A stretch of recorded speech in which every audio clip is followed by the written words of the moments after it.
We are all children of the ocean, destined to converge and combine, becoming part of each other.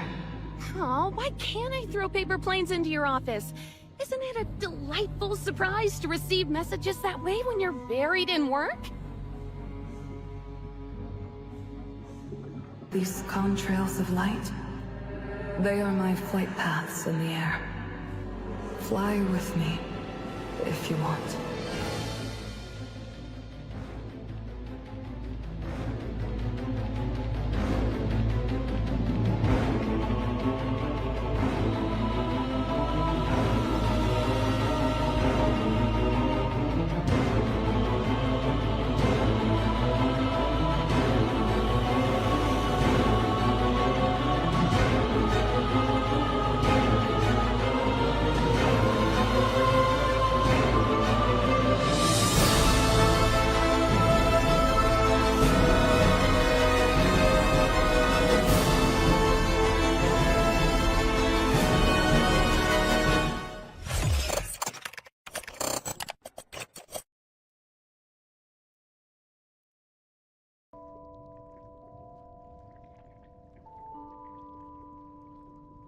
All right. Hi, hello everyone, my name is Kazarikudo and welcome back to Path to Nowhere. Hello Harina, how are you? It's been a while since last time. So today we are finally back to Eternal Nightmare. This time we are going to deep dive. No pun intended, we're going to deep dive into Eternal Nightmare again. Hopefully this time we were so close last time with Hestia. I feel like every time we are doing the Eternal Nightmare, we're getting closer and closer to actually save the Immortal. So hopefully nothing goes wrong this time. Please, I don't know, stop killing all of these Immortals in her. Please. we need some good ending one of these days. Right. So without further ado, I can do it from here. Oh, that's actually pretty convenient. So I'm going to use, maybe I'm gonna use Pylgia and Zephyr also, just to try. Also, I'm gonna keep chaos level 0. Like I don't want to struggle. Because I want to try the new Sinner and I'm probably not really master them yet. So where's Pylgia? Another SE again? What is SE? Where's Pylgia? How come I cannot find her? Slowly. She's a fury, right? Where is it? Am I blind? Oh, no, this one. Ah, god damn it! I forgot how to control this thing. There you go. Something about Pylgia design. Don't you think like the barnacle is kind of like in your skin? Where's Zephyr? Okay, let's go Zephyr. Okay, so it's level 0. That should be fine. I don't even know what their ability is actually. Give me a second. My cat want to go out. Oh, set ending. Oh no, I don't want to set ending. Please don't.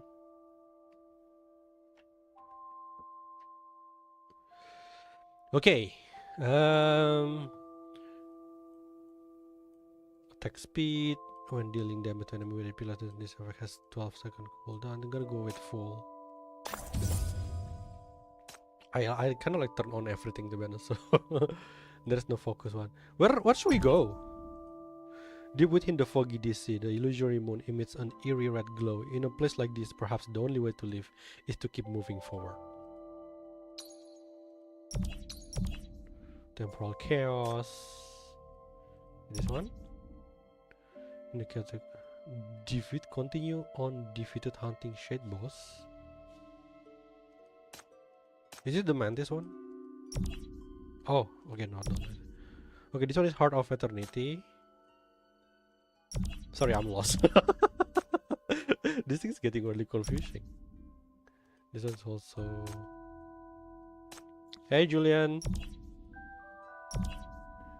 This one is Embers of Long Night.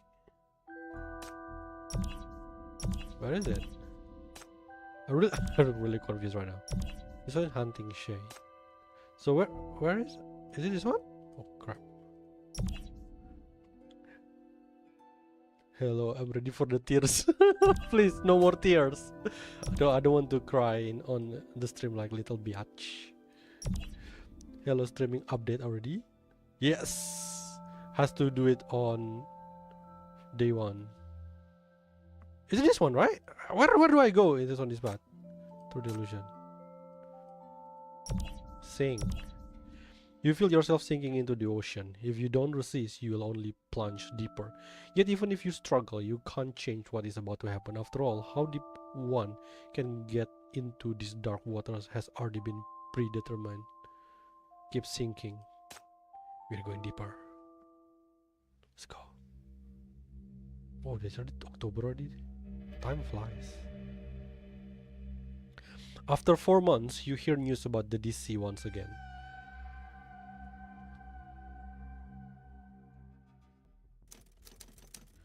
Oh, let me know if the sound is not big enough. The illusory moontide is about to rise again. After 4 challenging operations, humanity seized the initiative this time. Prepare box of tissue now. Oh, no. I have like wet tissue. It's gonna hurt my eyes. It is confirmed that the DC expedition team did break through the convoluted outskirts of the dead zone. Traversing perils, they reached the city of Maria ruins, where the perishing star descended, and established an enduring research base there. Whoa, we are that advanced already? So we are on the attacking now. Wait, sorry, I dropped something.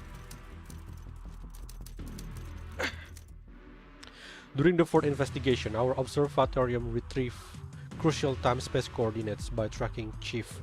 It turned out that the current tide's epicenter lies unprecedentedly near the heart of the DC. Soon we will be following in the pioneers' footsteps, tracing their lost research findings with the chance to uncover truths entombed within the dead zone. MBCC Chief, the Shackles Bearer, will continue to lead the charge with backing from all departments. In addition, the following modification will be implemented to our approach this time.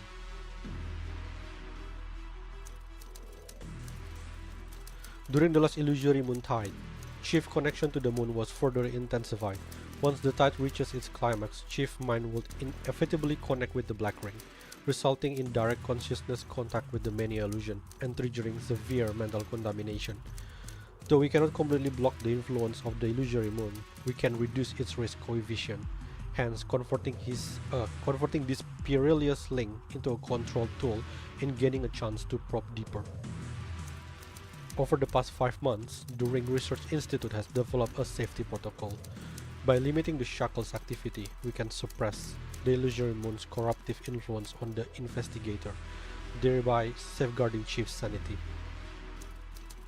Furthermore, separate researchers have also managed to mitigate the risk from restricted Shackle use.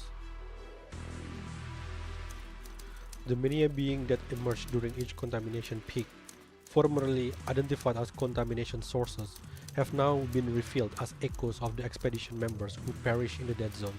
Their consciousness melded with the mania, reawakening whenever Chief returns to the DC.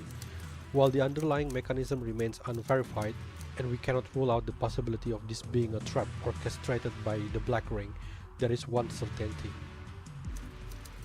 Every time Chief falls prey to mental contamination and ensnared by the DC, these entities will attempt to guide Chief back to reality. Therefore, as long as Chief makes contact with contamination source, even if Chief faces a crisis afterward, we can utilize the source's coordinates to rescue Chief consciousness in time. In other words, the very people you seek, Chief, are your safety net. So we should just believe whoever we meet.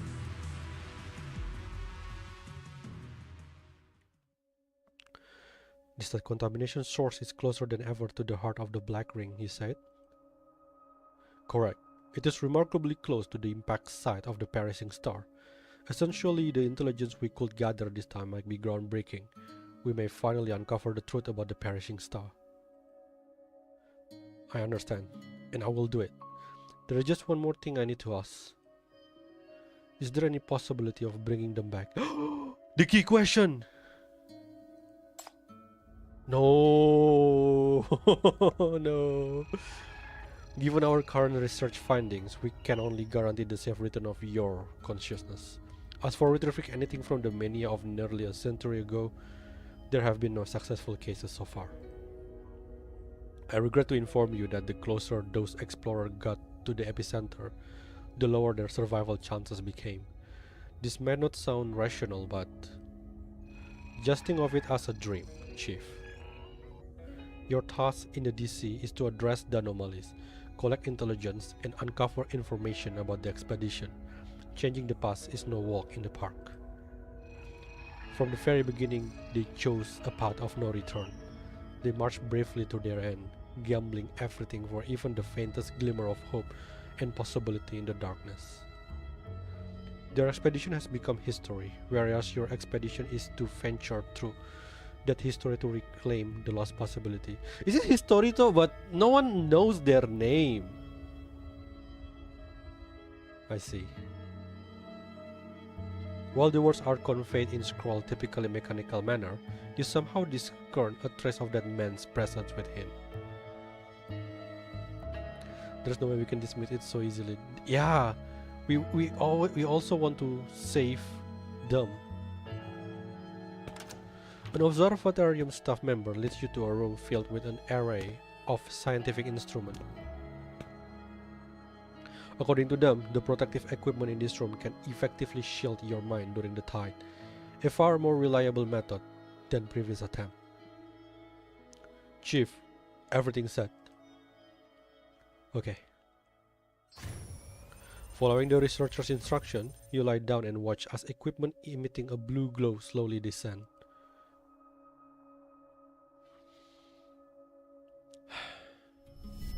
Your expedition is to venture through that history to reclaim the lost possibility.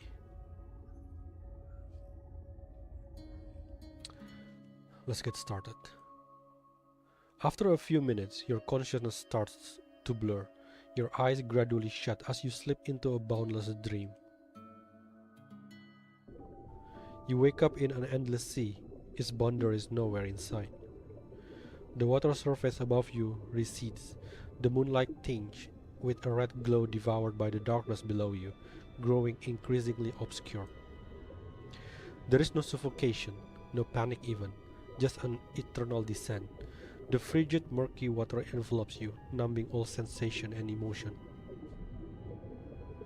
The DC, the contamination source, the expedition.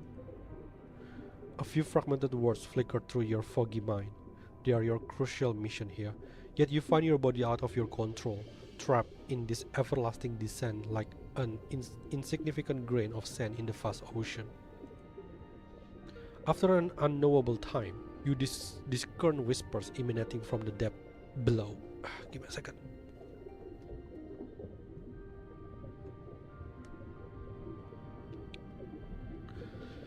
Oh? Who could it be? Your targets? The member of the expedition? You can't be certain. Those whispers are too distant and muffled to make out. Turn toward the sound. You try to turn toward the source of the sound, but your body remains beyond your control. Gradually, the sounds draw closer, carried into your ears by the seawater.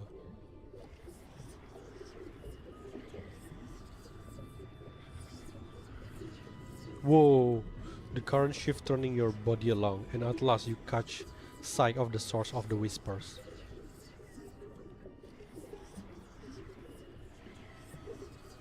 Instead of the familiar figures you expected, before you lies a vast, bottomless void. Oh, you can hear the sound? Okay, let me. Maybe it's too. Can you hear it now?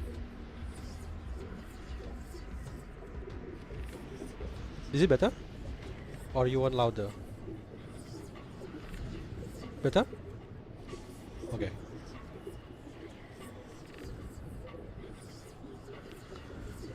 Some soft tentacle-like appendages reach out to drag your body down as the space around you slowly constricts.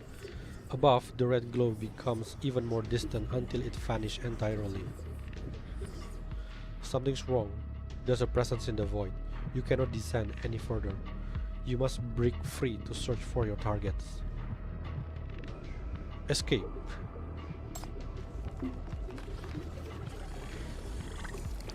Ooh, tentacle. Your attempt proves futile. No matter how desperately you try to move, your body remains unresponsive. Then it suddenly dawns on you that perhaps a corpse is never meant to move. You have been deceased. What? Oh, yeah. Your limbs bloated and contorted in the seawater, your organ reduced to liquid. Carrion worms tunnel into your ears alongside the whisper, only to seep out through your eye sockets. Did this update came too quickly? I expected at the beginning of the February. I actually expecting like next week. Yeah, I think it's quick. I don't know why. Their schedule a bit messed up probably. I don't know. Indeed, it is quick though. I think like Fatur Blue just closed like 1 week only. The whisper drew closer, growing more complex, while worms raid and gnaw through your brain, devouring what little is left of your nerve. Soon, you will fall into the utmost darkness, joining that presence in eternal demise. At that moment, a wholly distinct voice, light but clear, pierces through the maddening whispers and resonates within your soul. Are you afraid of this place? Is that her?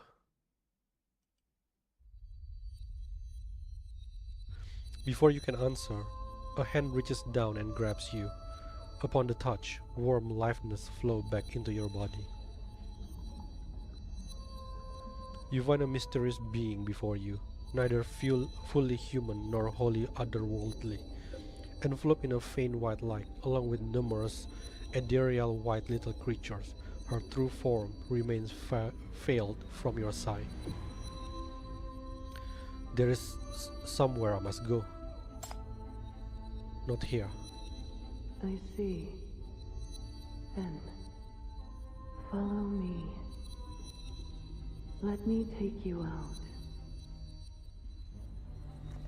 Her voice enveloped you in tranquility and solace, drowning out the fear instilled by the whisper from the previous darkness.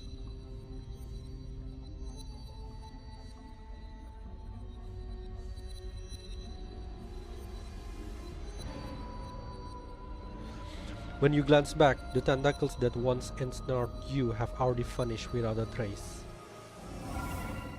Echoless dive. Whoa, there's new mechanic? Chief, please note that pressure accumulates while exploring in Echoless dive. This is the current pressure, okay. Here are the details about pressure. As your pressure rises, it will have positive or negative effect on the exploration. Keep an eye on your pressure reading to ensure a smooth dive. Oh my god. So we are 0. There's a trap here. Shit. This already such a huge map. The plankton gathers emanating soft glow beckoning you forward. Maybe I should dodge that, yeah? It seems like a trap though. So the plankton is begging for me for what? Following the white plankton, you drift slowly until you stop before a reef. Beneath a black algae bones of unknown creature lie in tangled heap.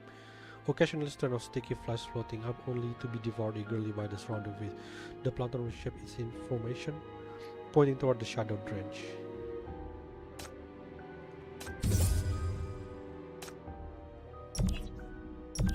Oh, they haven't go down yet.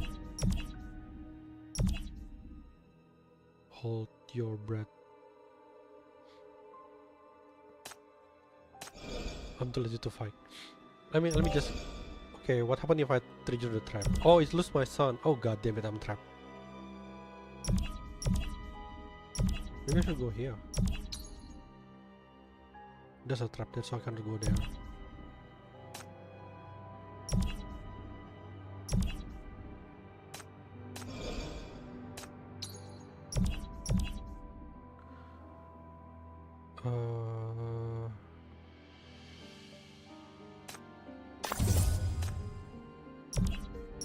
This is a really huge map.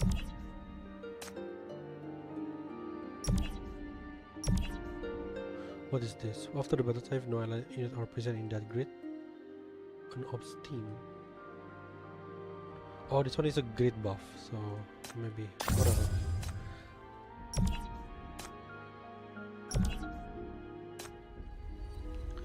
Guided by the luminous white being, you ascend gradually, drawing ever closer to the surface. So we're actually inside the sea. The intensifying light from above casts a surreal glare on everything surrounding you. Here seems to be where the darkness ends. She released your hand, letting your body drift upward with the wave. Are you not coming with me? Her appearance like this.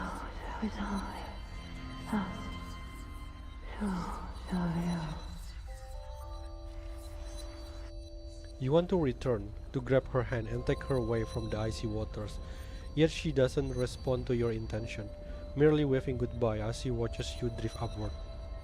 This is like similar scene with Hamel. Your consciousness gradually slips away, dissolving into the ethereal white light.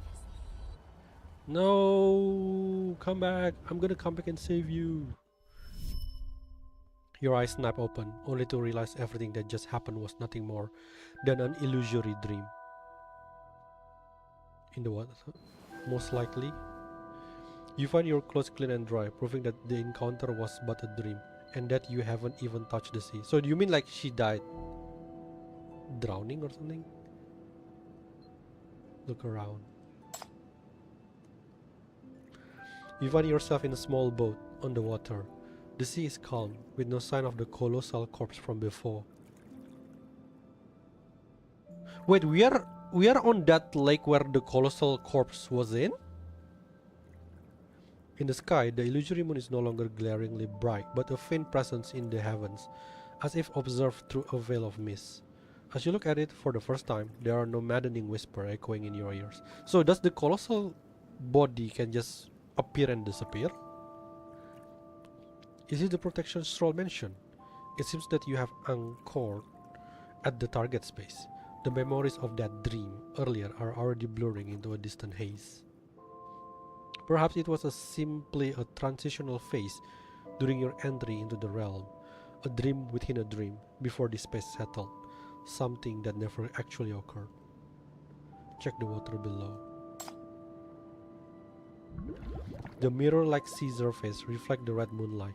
Occasionally bubbles and white shapes flicker beneath, vanishing in mere moment. As you ponder what lies hidden beneath the surface, suddenly, following a tiny splash, a black ball breaches the surface. Startled, you lose your balance and stumble back into the boat. As your eyes regain focus, you see a glass panel at the front of the ball, and behind it a pair of bright eyes. Is this her? She's here. This is the person that's going to save us this time. You and the owner of those eyes stare at each other, locked in this awkward and bizarre silence for almost a minute. Finally, the woman moves. She swims closer, sees the gunwale, and elegantly falls into your boat, landing before you. So every eternal character have their own special job. Possibly, yeah. Then she removed the black ball on her head. Her diving mask in the moonlight, her long hair cascade down like a waterfall, revealing a delicate fair face. She seems pretty pale. She scrutinizes you intently, her eyes as serene as still waters. You hear only steady breathing. No words escape her lips.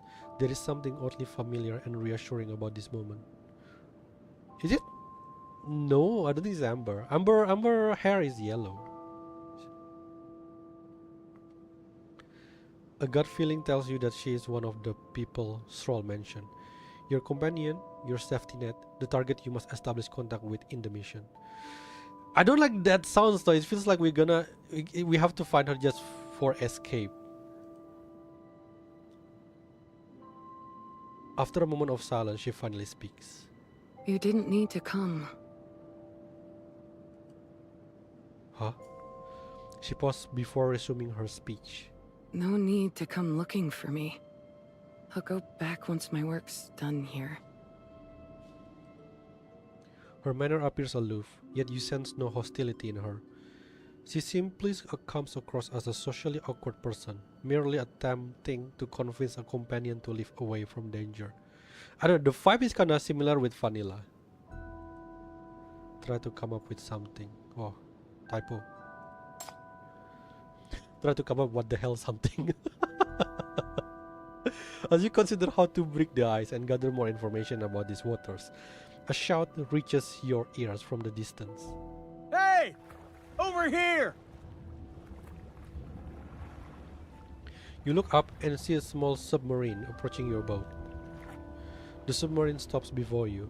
Two men get out of the vessel and engage you in conversation face to face. How's the salvage going? Need any help? Hold on, is that our little guide?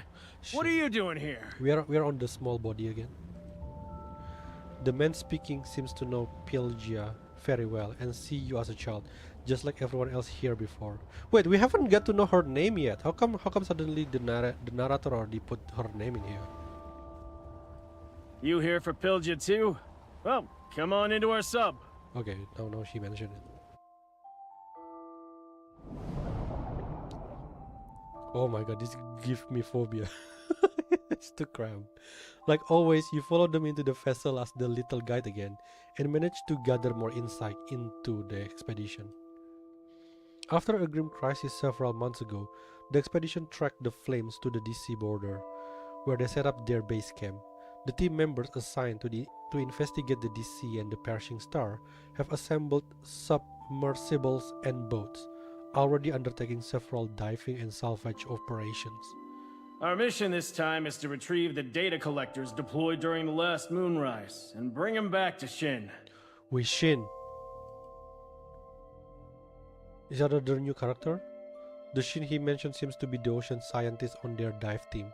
As for the two before you, there is Ragnar, a robust, bearded middle-aged man who pilots the submarine, and Dale, a lean young man who, like Pylgia, works as a diver. I almost read it like Dale like Pylgia. Who knows what's up with this damn sea? Only when the moon's out does that huge hole show up at the bottom. Then we gotta chuck the collectors down there during that tiny window and haul them back up when the moon rises again. It's a pain, I swear. So this one is Ragnar. Honestly, this is ridiculous. The job's super urgent, but they just wouldn't cough up more help. Usually, Pylgia handles the collector retrieval on her own, but this time we got a tighter deadline, so Shin sent Ragnar and me to help out. Shin seems like very important. She's been doing this all alone. Yes, Pylgia's our best diver. There are many tasks that only she can take care of. And I don't know why they have to use Dell on some silhouette instead of, like, you know, making him looks like this, wearing helmet or something. I wonder if one day they're gonna reveal it maybe as a new character. You said it. She's a total champ in the water. Better than any sea monster out there. Nothing can even keep up with her. Hey, Pylgia, is it true you can talk to deep sea critters? Yeah, come to think of it, now we can like start to put a list of people that actually goes to expedition. I think there was like 21, if I'm not wrong. So now we have like new people: Ragnar, Dell, Shin, and the bearded guy. I forgot what his name.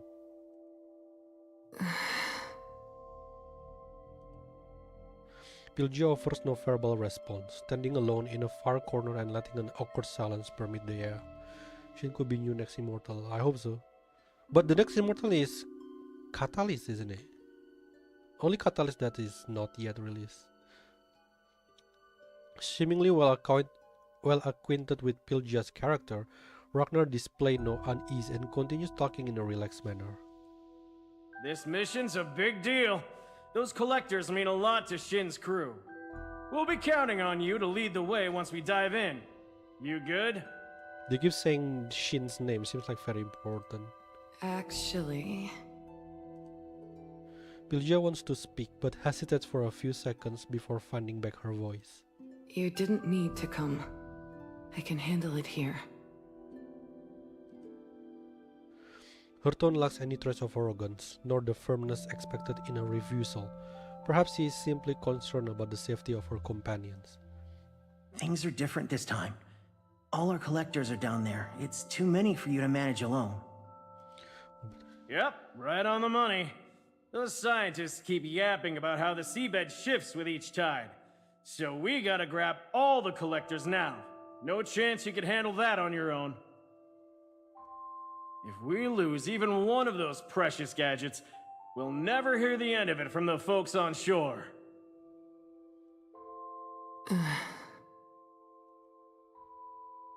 Faced with the barrage of words from the two men, Pylgia remains silent, only casting a gloomy glance at the porthole. I'll go check outside. With that said, she opens the submarine top hatch and climbs out. Seeing Pylgia leave, Ragnar looks rather relaxed. Should we take that as a yes? Yeah, it takes a bit of time to figure out how to work with her, but she's actually pretty reasonable. Just not the most expressive person. Imagine Pylgia and Vanilla is like hanging out together. Have you done the character trials? I've done it, yes. You mean the suspect pursuit, yeah? It's really the heavy workload that you are here to help. A sharp little one, aren't you? Truth be told, we're mostly here because we're worried about her. Worried? But you said she's the best diver you have. That's true. But things aren't safe beneath the surface lately. Last month, a 3-person squad went on a mission and disappeared. Haven't heard a peep so far. Since our first dive 6 months ago, monster sightings have quadrupled. Pylgia's a pro at this, yes, but she's still human. If she keeps going solo like this, with no one watching her back during missions,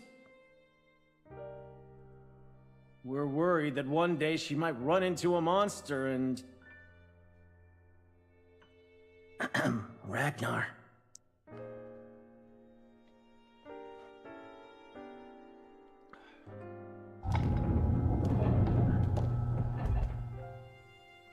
A noise emanates from the hatch as Dale adeptly interrupts the talks.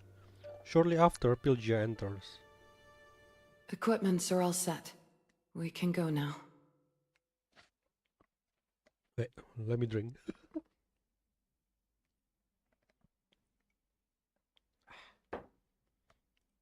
Right. Time to hunt. Pylgia, you handle the port side. Dale, you got the starboard. As for our guide, help me watch over this, will you? Just keep an eye on this pressure gauge and give me a heads up if anything seems off. Following Ragnar's gesture, you spot a large set of levers and panels. Let's roll!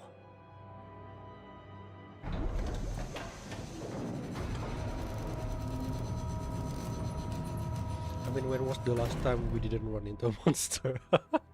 The engines roar to life as seawater fills the ballast tanks, allowing the submarine to descend. Are? Okay, since I'm doing full, I'm gonna bring a retic. Oh shit! Yes. I'm gonna bring shallow. It must have been very hard on you, poor thing. You've done Easy well. mode from now on. I'll take it. Oh shit, there's a story here. The submarine follows Pylgia with its searchlight, gradually approaching the reef covered in barnacles. You watch as Pylgia gently removes several of them. What's that? Under the searchlight beam, you spot a jar encrusted with barnacles. Prompted by you, Pylgia retrieves the jar. While most would find the object repulsive, disgusting even, Pylgia seems delighted with it. Oh, ew! Ew! I can't, ew! Did you see that We've face? reached the designated location. Pylgia, set up the first security perimeter. Roger. Through the monitor, you see Pylgia holding a metallic portable, flips the switch and places it in the water. To your surprise, the device hovers at where it's deployed instead of sinking, emanating an ethereal blue glow. What is that? You mean the alarm? Just a gadget the tech team cooked up using some glowing blue crystals. This is also part of the job. We've got some sketchy stuff happening down here lately. If any weird creatures swing by, it'll set off an alarm to give the surface teams a heads up to clear out. So the blue crystal, is it? Does he refer to Hypercube? So they are defined Hypercube at this point?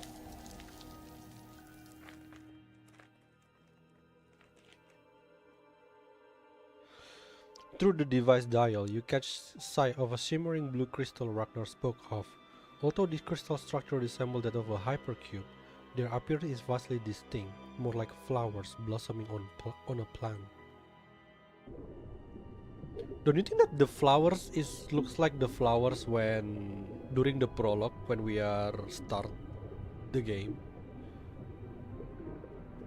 I thought we would run into some monster on our way down.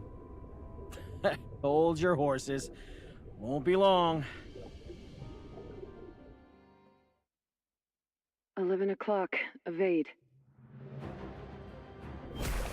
Ragnar ranges the helm hard to starboard. Less than 2 seconds later, a grotesque creature, deadly pale with limbs that seem grafted from various sea creatures, glides right past the porthole. Pylgia, Dale, keep an eye out. These things are quick. I'm ready to fire at any second. But if it's Coco even, it could be something that Coco... It could be something that from Coco Power. Copy that. Pylgia, do you copy? Pylgia! Pylgia! Something is fast approaching, another one from the left side. You rush to the porthole only to find Pylgia utterly motionless as another pale creature charges toward her at a terrifying pace. Watch out! You can't help but shout out, trying to warn Pylgia of the creature's attack. However, clearly seeing the approaching threat, she makes no attempt to dodge. Instead, she stretches her hand. In the next moment, an astonishing sight unfolds before you.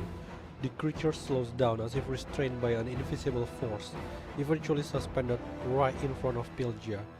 They fall locked in an uncanny standoff. Then, an impossibly high frequency, almost imperceptible piercing sound reaches your ears, influenced by this seemingly illusory noise. The creature, which had been charging forward in a frenzy moments ago, begins to retreat as if persuaded by Pylgia. Suddenly, Dale's voice cuts through, interrupting the sound. Pylgia, clear out! Yeah, could be. Chief Flower. Before you realize it, Dale has already moved to Pylgia's side, his sharp underwater weapon firing straight through the creature. The creature writhes violently, letting out a blood-curdling shriek. In the meanwhile, countless inhuman eyes emerge from the darkness, all fixed on the submarine.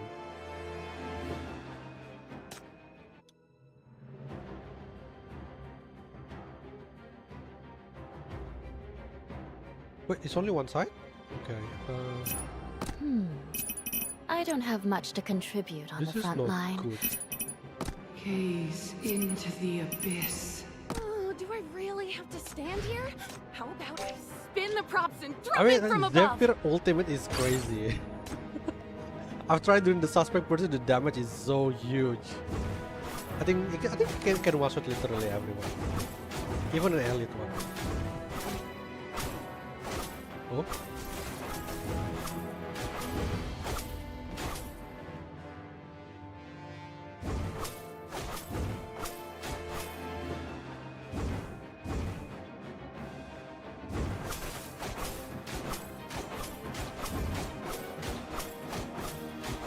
Sorry, I need to be right back. Be right back real quick.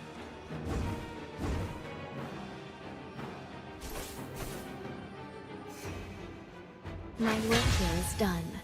I wish you good luck.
No, I'm here, I'm back. Sorry.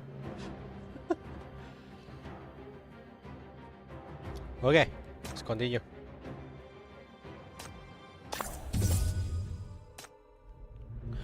After Dale kills the first monster, more surge forth from the dark waters, forcing you into a desperate battle. Ragnar had no choice but to fire one of the submarine's only two torpedoes, barely managing to break free from the swarm.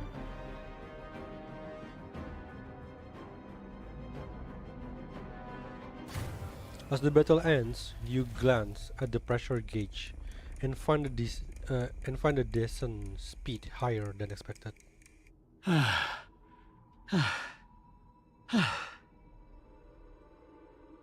After such a narrow escape, even Ragnar, a seasoned pilot, is now gasping for breath.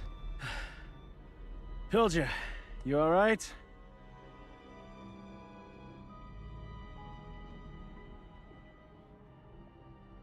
I'm fine.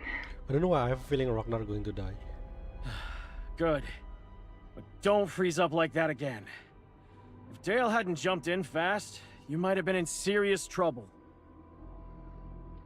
If we run into more of them, give me a heads up ASAP. I'll shoot right off the bat.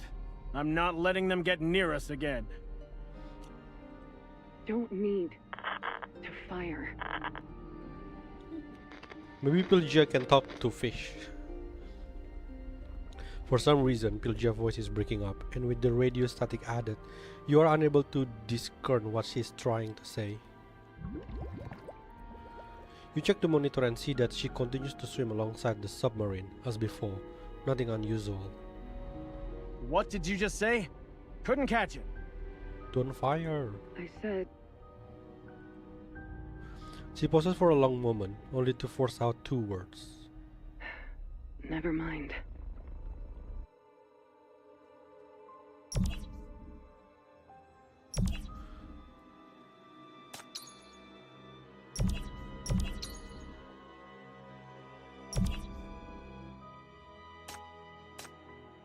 Ah, shit.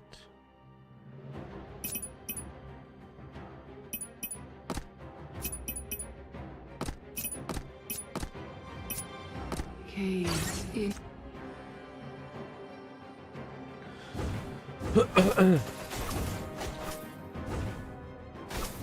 Hermania, what if he got like, what do you call it? Mania is full. He changed form and looks like a freaking final boss.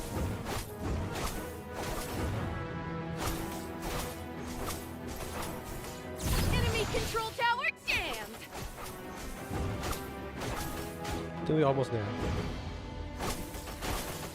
Too noisy. Quiet. Ah, we don't get to see it.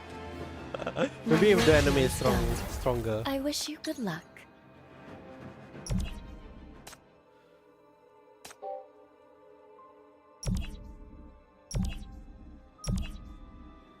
Keep sinking.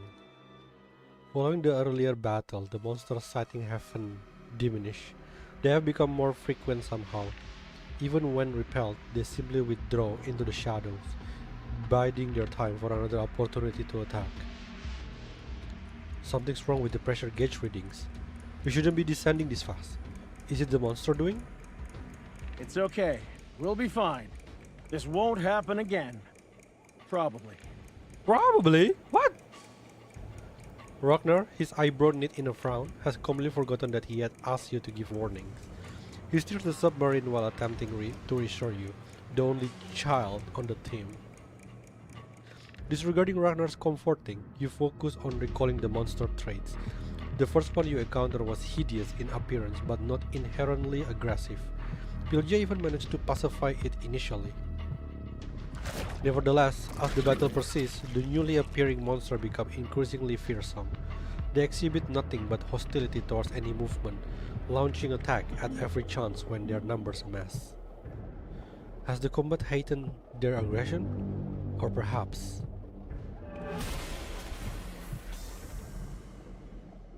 An abrupt loud thump startles you out of your thought, and you turn to Ragnar at the helm. Damn it! A monster on the port side! At Ragnar's call, Pylgia immediately swims to check. No creature spotted. Just a reef.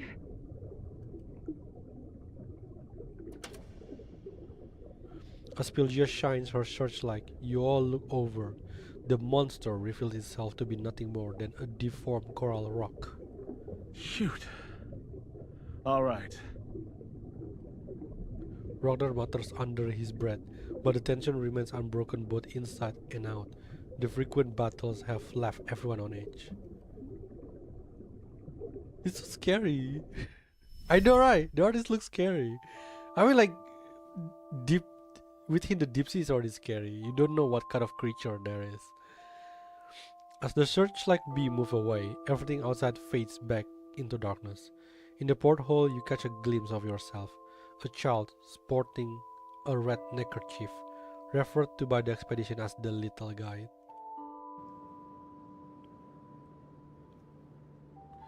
Yet when you look down at yourself, both your body and clothes appear completely normal, being the same adult in this realm as you are in the real world.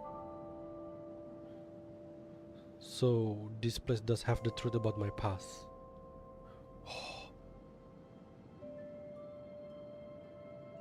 Your past self, the expedition fate.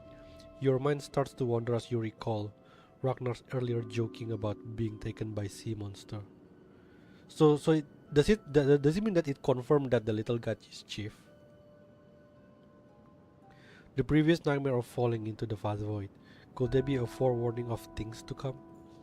Maybe because it's a sea, you know, the farther you go down, the more scary it is. Sometimes you just imagine in the dark when the sunlight cannot get inside to the sea anymore, and then suddenly there is ice. That is so scary. The darkness answer not, akin to the bottomless pit from your dream, only mirroring your unsettled silhouette. Silence reigned, with only the persistent static from the radio filling the space. The ambience become oppressively dense, making it hard to catch a breath. Who's there? A rhythmic tapping comes from the porthole. You glance up to see Pylgia, floating there in full diving gear. Silence falls again between you, but this time, through her diving mask, her gaze is steadier as if trying to calm your unease. Capturing your focus, she gracefully glides away a little, unveiling a cluster of white, softly bioluminescent plankton floating into the spot she previously occupied. She's like a Disney princess. Are they trying to greet me? Pylgia nods at you, then maybe it's just your mind playing tricks. The white creature began to move, arranging themselves into a playful smile. Oh. You rub your eyes in disbelief, yet the luminous smile has already vanished. The plankton revert to their original state, swimming aimlessly around Pylgia. They seem fond of you. Pylgia gently touched one of the luminous beings with her finger and answered with certainty. Yes, because I can understand what they're trying to convey. She can understand sea creature. She's Aquaman or Aqua Woman at this point. So you really can understand these deep sea creatures? What are they saying?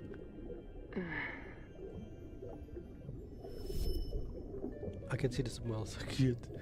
Pylgia falls silent, seemingly contemplating her response. Meanwhile, the white creatures position themselves above her head in a dotted line that strikingly resembles an ellipsis. Faced with Pylgia prolonged silence, you decide to break the ice discreetly. I wish I could understand what these little ones are saying too. Could be Chief was the part of the expedition, but somehow he traveled through time to the future. It could be, but in my opinion, in my theory, just my speculation, it's not that he's travel in time, but he just doesn't get old, in my opinion. Because like Chief and do you remember like the underground shepherd? Basically, they're sharing the same power, right? They have shackles, and underground shepherd is start when we first met her. She is old, and then suddenly she become young again. So I'm guessing Chief can be like that. He and she can be old and then become young again, or maybe she just simply young, you know, like forever or something. Once we complete our mission and leave this place, could you teach me how to talk to them? Why her other hand didn't wear gloves though? Oh, yeah, I just noticed that. This time Pylgia responded with a firm nod.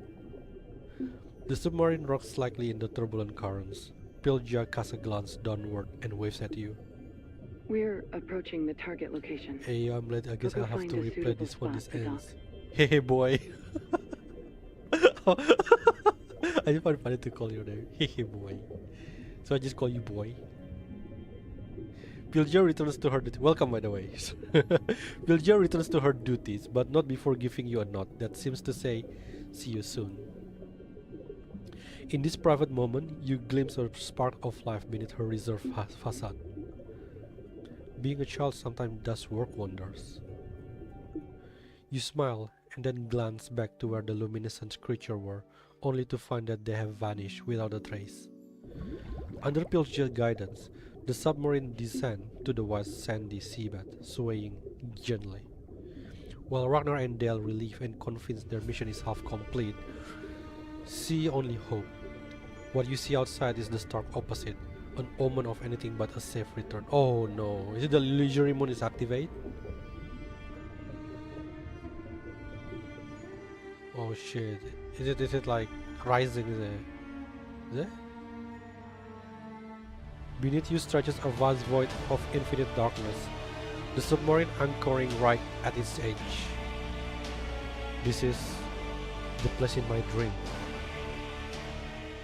Still no sign of the collectors? What? No. Pylgia, what about your side? After scouring for more than 10 minutes, the team has only located a few collectors at their designated spots, with the rest having disappeared without a trace. The seabed terrain changed earlier than expected. I've checked all our marked locations. Nothing there. Why I feel like we are watching like horror movie? There's an unusual unease in Pylgia's voice over the radio, a clear sign that even she has lost control of the situation. There's only one possible area left.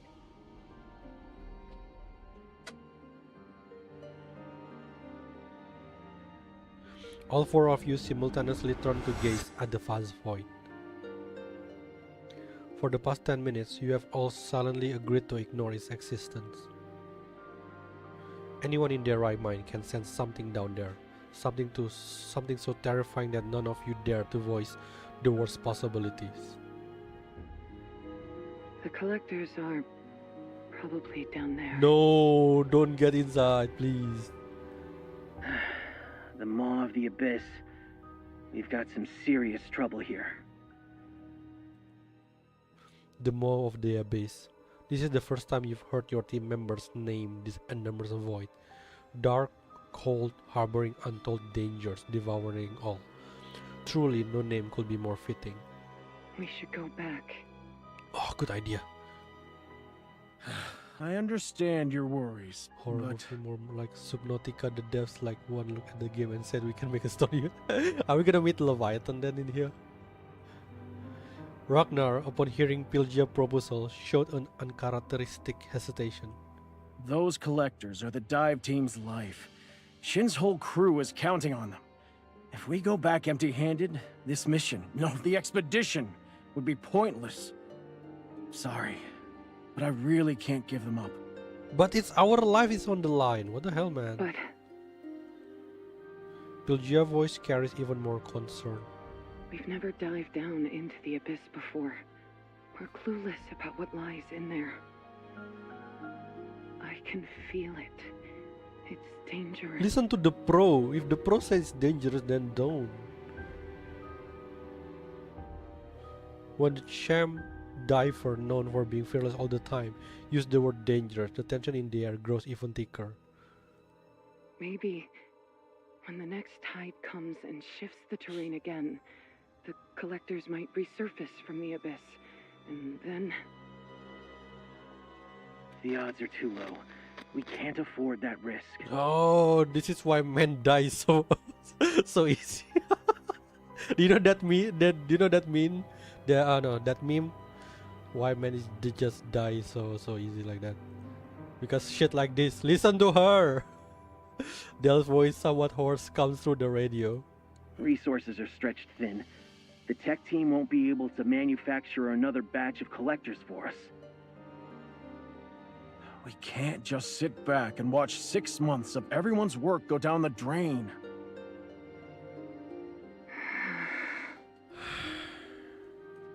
I'll go. No, not Pylgia, don't go, please. Pylgia pauses for a moment as if stealing her resolve. I'll go alone. You guys take these collectors we've gathered back to base. What are you thinking, Pylgia? We're the ones insisting on going in there. We can't let you go in on our behalf, especially not alone. Plus, what must happen? Really, yeah. Ragnar will just sit back. What scared you do? I've been at this gig for ages. Can't let a lady dive into that death trap alone. We'll go together. Trust me, it's always better 4 than 1. Wait, 4? Did you just count me? Eh? I'm sorry, what? I'm just a child. Don't say 4. Did you just But- Ragnar, what the fuck? We trust your instincts and skills, but there's no way you can retrieve all of them on your own. I know how capable you are, but you need help. Ragnar is so messed up, yeah. Submecaphobia. I don't know what is that, so probably I don't have. After a long moment of silence, you hear a soft sigh through the radio. Anything goes south. Turn back. Don't push yourselves. So we really gotta go. But there's nightmare key. After walking for what it feels like forever, you finally feel a bit tired. This one is like become very unrelated. Whoa! What is that? Down in the abyss, you can always sense the gaze of an enormous presence from behind you. Yet the sensor have never picked up anything else. Holy shit, that is scary. There's like 2 of them. What is that? Like Baphomet of the sea? Avoid it. Don't fight it. You increase speed trying to shake off the unknown pursuit, only to plunge into stretch of pitch black waters. Menacing owl and the screeches metal echo from all directions. Something is hunting you. We need to get out, man. We need to get out fast.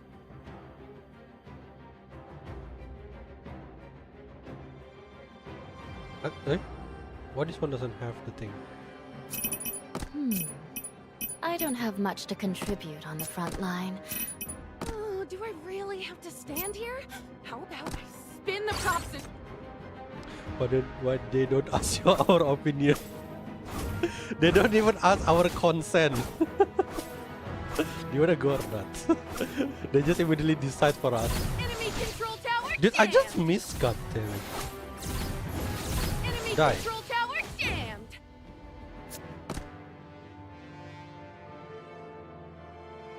This area is so annoying. Help first, hello. I don't have healer yet. Enemy control tower jammed!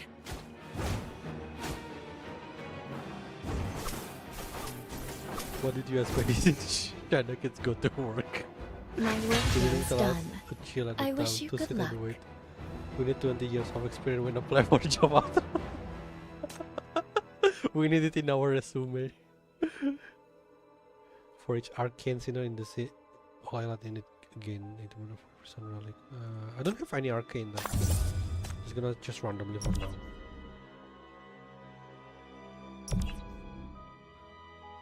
What is that, Titanic? The water grows vicious, thick enough for the submarine path to visible to the naked eye.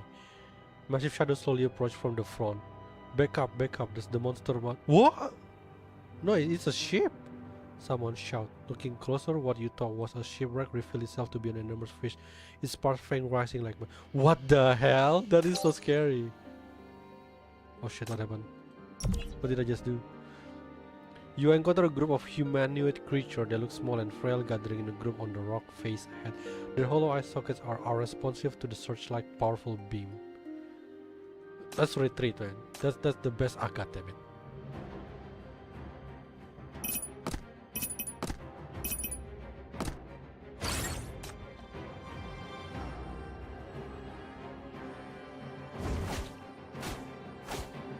I should help her.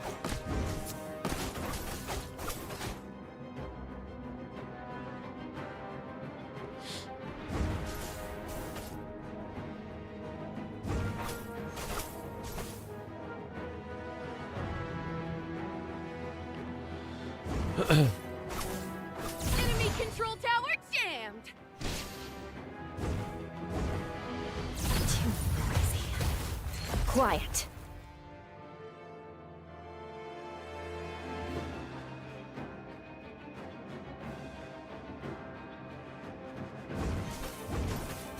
Enemy control tower jammed! Enemy control tower jammed! Pierce. Tear apart. Threat eliminated. I can dive deeper now. Trade. Give me some sinner. No. I only have 200? 0! The team start to assemble. Can't catch me or see. Yay. If probably not. Can I buy one more? I don't think even if I refresh and there's good signal, I don't think I will be able to buy because the price is 84. So let's continue.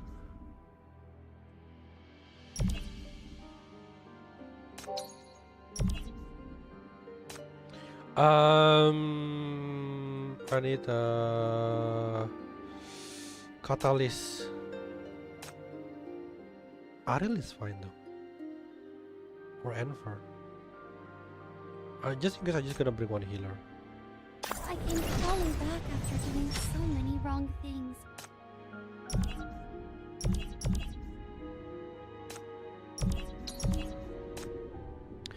You've been descending through the dark pit for what seems like an eternity, yet haven't come across any substantial danger. The answer is obvious, but there is zero and angel does. I don't have enough. I didn't take angel though. Conversely, the area beneath the abyss is eerily silent, with only darkness enveloping everything. The deeper you descend into this void, the stronger the feeling that something horrifying is watching you. A nameless dread permeates both the inside and outside of the submarine. The pressure gauge readings skyrocket, anxiety gnawing at your mind, your nerve growing increasingly taut. We're descending way too fast. Yeah, you're regretting it now, aren't you? Ragnar teeth are chattering. This seasoned pilot is behaving completely out of character, constantly glancing over his shoulder with an expression so nervous that even makes you feel unease. Found them. 20 yards ahead. Port bow. Oh, she found her. Pylgia's voice somehow remains remarkably calm. What? For real? We found them just like that? Oh, what? Isn't that a good thing? A small ledge just out from the chasm wall. In the submarine searchlight beam, you can make out the silhouettes of about a dozen metal objects. No. Something's wrong. The collectors. They're damaged. Panic saturates Dell's voice. You hasten to the porthole to witness it firsthand. The thick metal shell of the collectors are severely cracked. Even more astonishing is the giant tear at the center of every collector, as if something had finally ripped them apart, leaving the delicate instrument exposed to seawater without protective shell. It could be like they try to bait us to go inside. Stay back! Ragnar's voice rises to a piercing pitch as he yells out the command. A trap! This is a trap! There must be some monster ambushing us! Pylgia! I don't see any. No, Pylgia, come back, please! There must be! This time Ragnar is making sense. Ragnar's voice rises even higher, becoming painfully shrill. Ever since we descended, I felt it. Something's been watching me. It's right around here. Then why you tell us to go down? Ragnar's mental state is palpably frantic, and equally unsettling is Del Labor. Erratic breathing transmitted through the radio. Oh, we are losing Del, aren't we? These shells are made of tough alloy. What kind of monster could tear this apart? I don't want to know that. Let's go up already. Ask Pylgia about the situation. The Reaper level is Oh, Ragnar, you're a good guy. I despise you.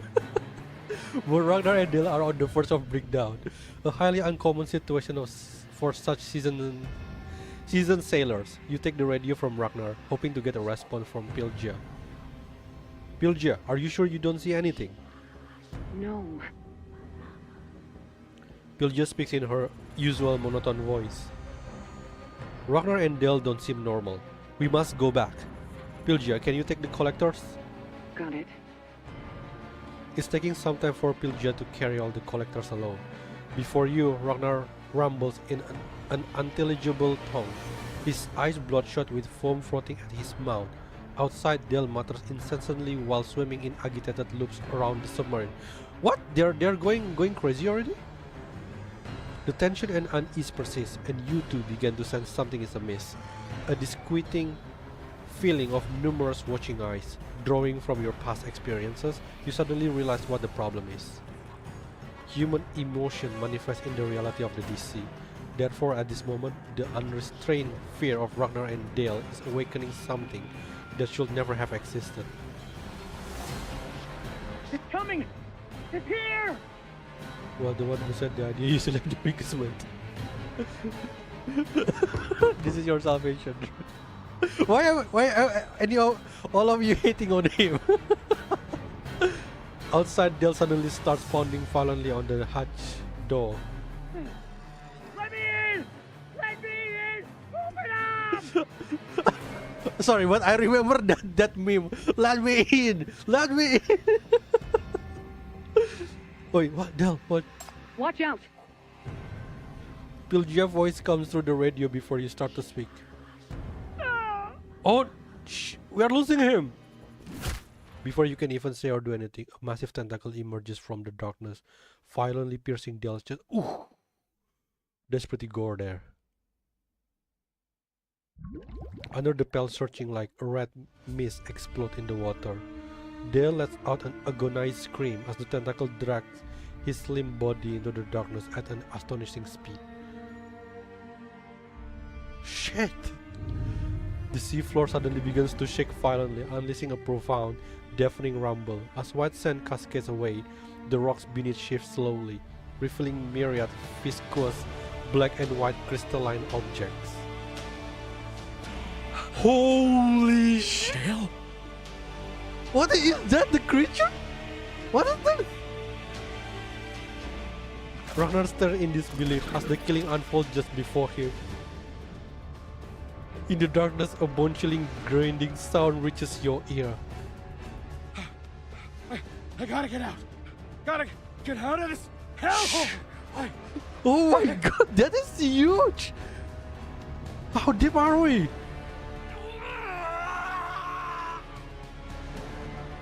Reef ahead. Watch out! Wait, aren't we supposed to let Pylgia get in? Under Pylgia warning, the submarine narrowly maneuvered through the maze of mysterious skeletal remains and rocks. Oh, that's just a remains? I thought like it's an actual... But this tentacle is actually probably the real one. But there's no time for respite.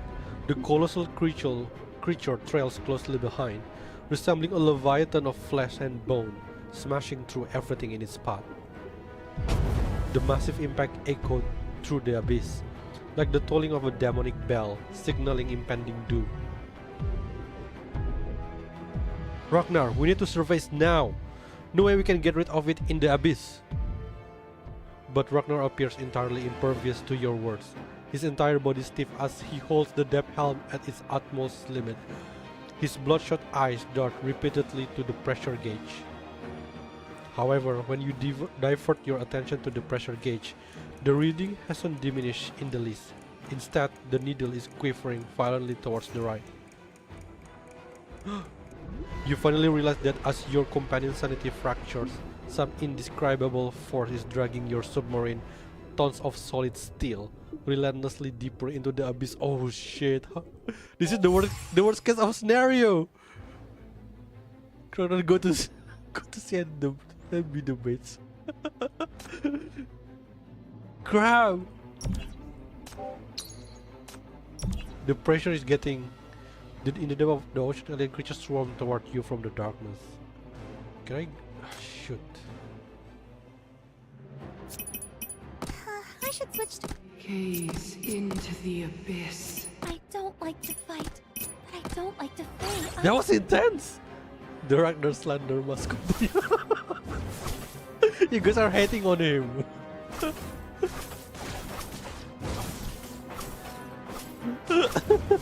We lost Dale already. God damn it, Ragnar. I thought he was pretty cool at the very beginning.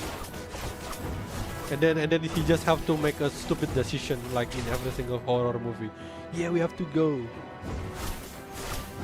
Oh, look at that! Look at the mania form of her. Yes! Let's throw a victory party tonight! Every time someone moves, spirit but with this way to move. If there is an Elasino within the data around the enemy. Yeah. I mean, like, it's so dark. I can't even see the freaking spot.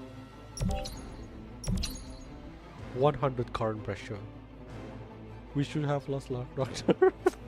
They just want to accompany Pylgia, but sadly he had Ragnar convince him to go. Poor Dell. Oh shit. Whoa. What is this? Like boss battle? The pressure is keep increasing. I cannot dodge this. Target disconnected from current. Oh, this is basically the enemy that is watching us. Oh my god, are we gonna continue? There's so many. Shape of despair. I don't want to fight. Keep going down. We're being dragged into the abyss even further.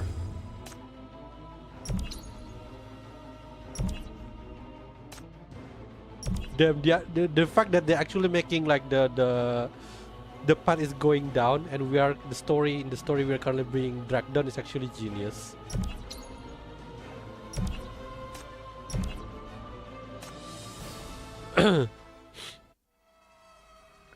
You have lost track of how long this deadly game of cat and mouse with the monster has lasted. Suddenly, Ragnar beside you turned his head toward you with an unnaturally stiff motion, his cracked lips parting into a smile. Dale? You come to the realization that Ragnar isn't looking at you, but at the porthole behind you. You spin around to find a black diving suit pressed against the window. Its loose metal helmet sways in the— oh my god, that is so gore. In the current, repeatedly tapping against the submarine. Pylgia drives her harpoon into the diving suit, forcefully prying it away. Move this up! That's not Dale! Who? Before Pylgia can finish, a massive tentacle sweeps past, cutting off her warning. That fleeting moment reveals Dale in his entirety. Quotation mark Dale. His body is inexplicably fused to the monster tentacle. The diving suit distended with an unknown substance, making him look like a swollen water balloon. Oh my god. At the same time, the impact kills the engine and the screech of grinding metal threatens to rupture your eardrums.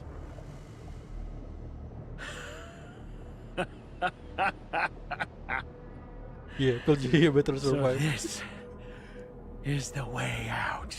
Dude! Get yourself together. All color has drained from Ragnar's pale face as he stares transfixed at the tentacles. His hands having long since abandoned the helm. Go! It's catching up! Pylgia, what about you get inside the submarine? There's an unusual urgency in Pylgia's voice, but you don't need her warning to know the monster is breathing down your neck. But Ragnar has completely lost his mind. He slumps in the pilot's seat, his face buried in his hands, emitting nothing but hoarse laughter. As the submarine remains motionless in the water, the sound of breathing and static crackles through the radio. Outside the porthole, Pylgia glances back, her eyes indiscernible in the darkness. I'll hold it off! No, you can't! Pylgia, what are you doing? No! In the boundless dark water of the abyss, Pylgia raised her searchlight high and blasts a piercing beam directly into the giant creature's face.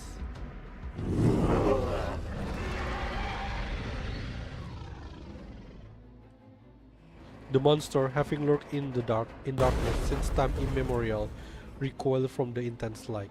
Its strike, originally aimed at the submarine, goes wide, colliding with the rock wall with such force that the entire abyss appears to tremble.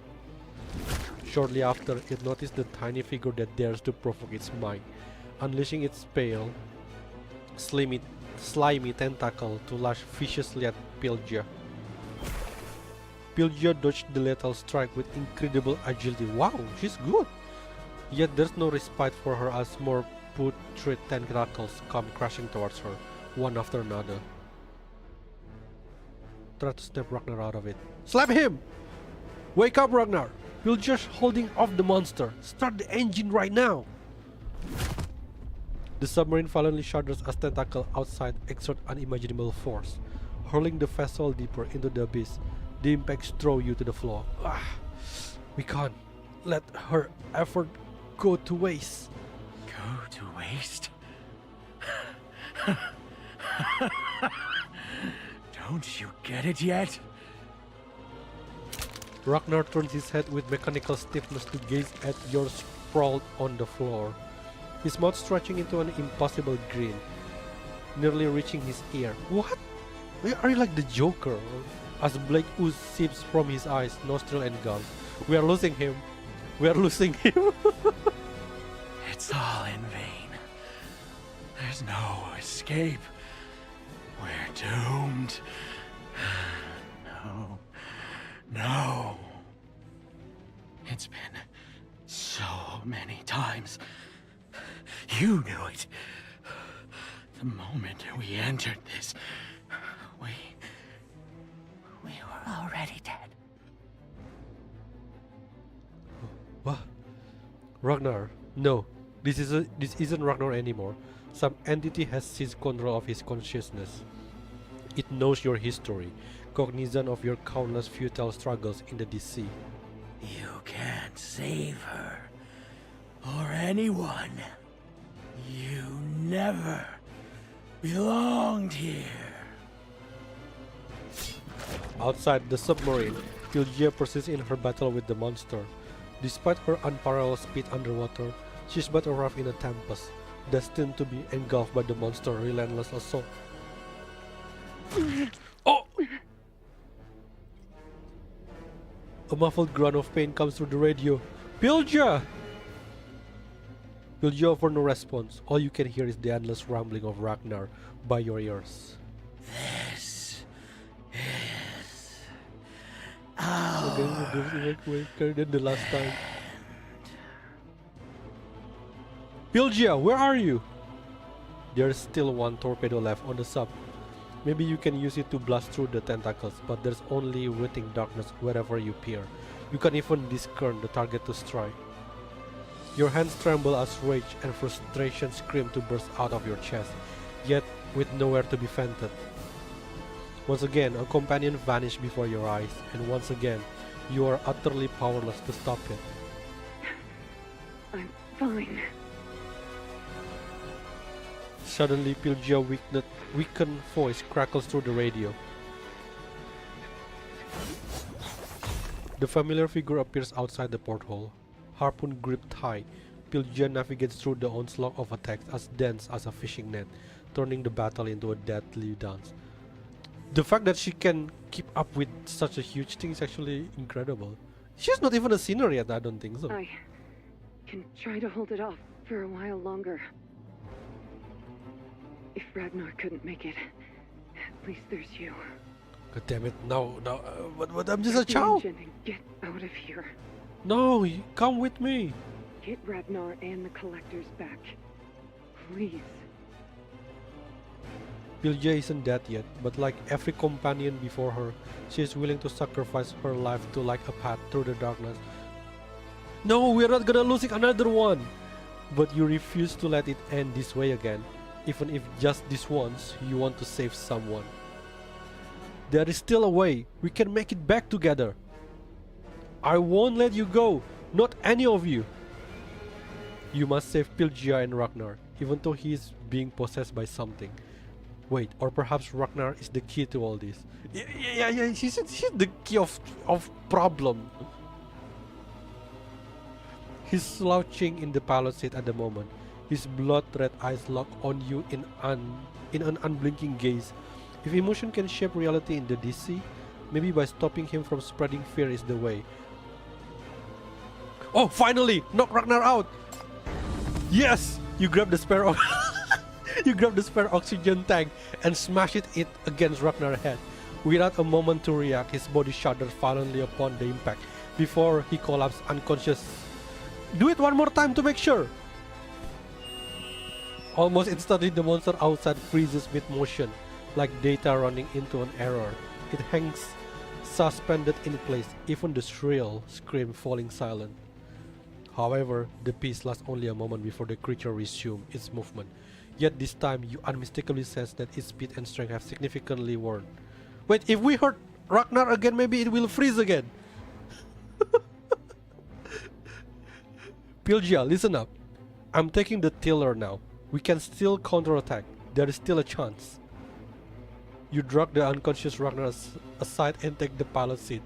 I thought we gonna drag him outside and use him as a bait. Your hand fiercely gripping the torpedo launch button. There is one torpedo left. All we need is to find an opening. Pylgia grabs the situation almost instantly. After taking a few breaths, she speaks with unwavering determination.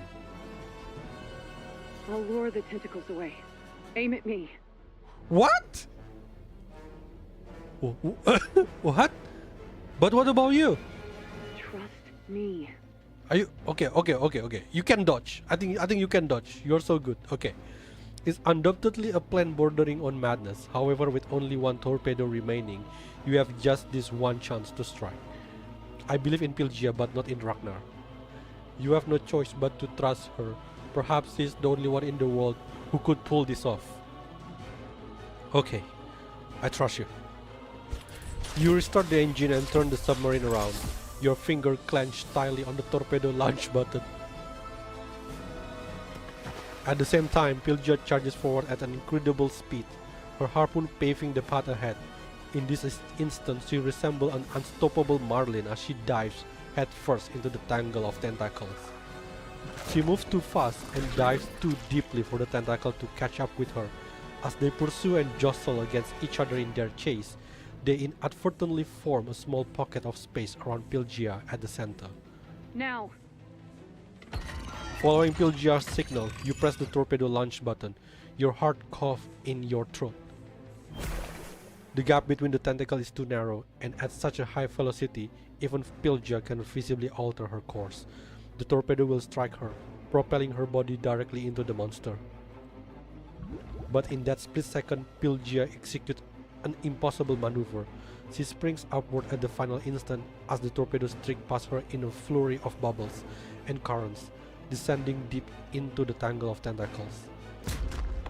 The next moment, your vision is engulfed in the glaring explosion. The explosion unleashes a devastating shockwave, its force immediately hammering the submarine. The metal vessel tumbles in the powerful currents as you are tossed around the cabin like a rag doll in a spin cycle. You struggle to your feet, pushing through the ringing in your ears and the throbbing headache, and stagger towards the porthole. Search for Pylgia. Outside lies pitch darkness, the submarine obstructed by drifting monster remnants. You reach for the radio. Pylgia? Are you okay? Answer me! The ringing in your ears drown out all other sounds. You can't make out anything. Where is she? Did she escape the blast? Is she hurt? Questions flood your mind as you call out her name, again and again, your heart racing with desperate worry. I'm fine.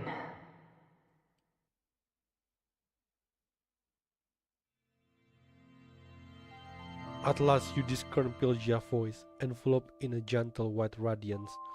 She is fast approaching your location. Accompanied by her side, white luminescent particles surge forth from behind her, the same plankton you have met before, beyond the abyss, in a not-so-distant dream. They saved you before, and once again they have helped Pylgia achieve this miraculous escape. You made it. We made it. together. No. Ragnar doesn't make it. Let's just toss him around. Toss him out of the submarine. Pylgia's voice retains its usual composure, yet is tinged with a hint of a smile. But it's not dead. We don't need to kill him. Let's just run away. Let's go back up. A deep growl echoes from below. The explosion only managed to drive it back. You are not surprised. A monster that colossal wouldn't be easily vanquished. At least we bought some time to escape. You try to keep your voice light to reassure Pylgia and yourself. There's no time to waste. Show me the way, Pylgia. Let's get out of the abyss. Obstacle ahead. Watch out. Why Pylgia suddenly feels different though? You alter the course of the submarine just in time, giving Pylgia a quick confirm through the radio. The injured monster growls draw near, yet there's a little you can do. All that remains is to trust in Pylgia's guidance and pray that the impaired submarine can carry you to safety before the monster catches up. Ragnar. Is he okay? Not good. Looks like he's been possessed by something. Also, he might be got brain damage. I don't know why. Not me.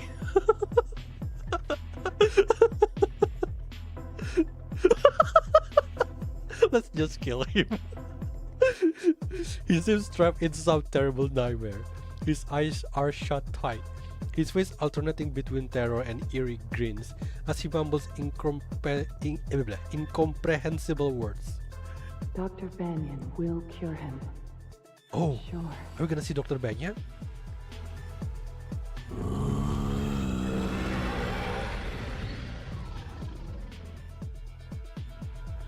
Let's get out of here first.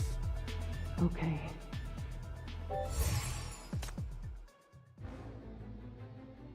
What is this? Gotta correct it.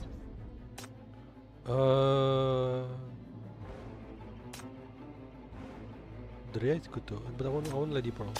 Welcome to Fortuna. Oh, pardon me. That's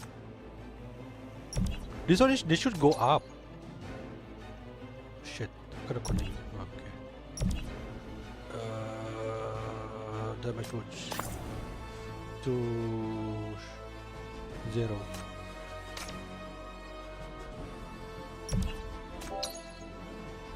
We need to run, otherwise the oh, battle boss. It's coming. The monster Ugh. will die. No escape. I don't think we hit him hard enough that he already wake up. Ragnar's condition deteriorates further. Something squirms beneath his skin, and his delirious mutterings become increasingly coherent. But you don't have the luxury to worry about him now. Maneuvering through the darkness saps your energy and mental acuity, demanding continual vigilance against the monster's abrupt assaults. Never in your life have you wished so desperately for a vessel to move faster. Incoming. From the left. What? Maneuver to the right. You execute an immediate maneuver, evading the monster onslaught. He just accidentally fell onto an oxygen tank.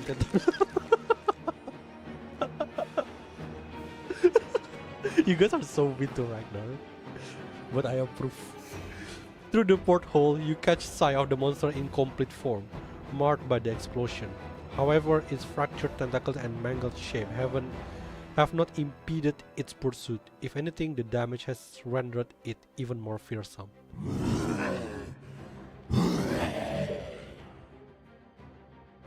Its damaged tentacle reach out, catching the rear propeller. The entire submarine lurches to a stop, nearly ejecting you from the pilot seat. I'll lure it away. No, Pylgia, stop!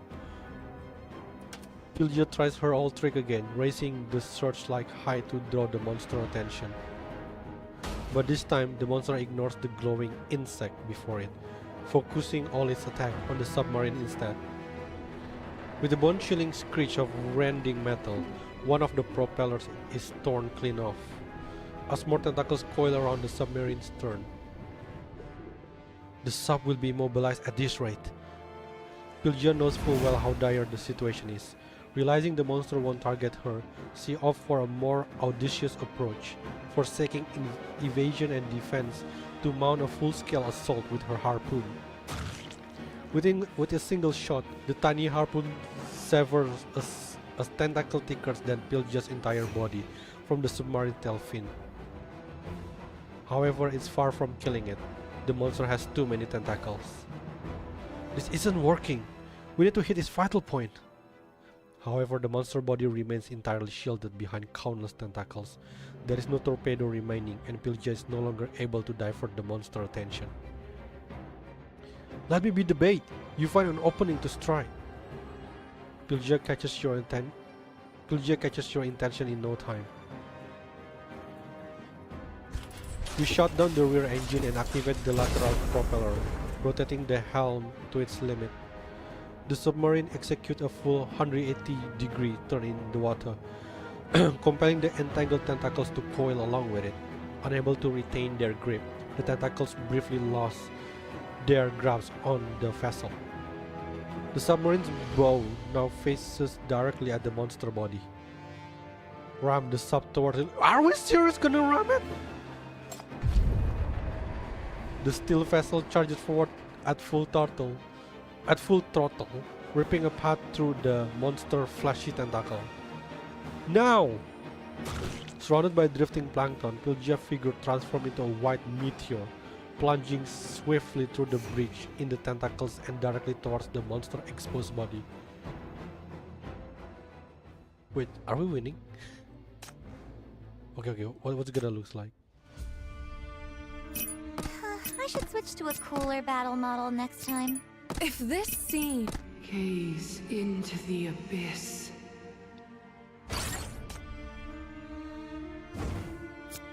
That's the boss? What's the tentacle? This is like a shark.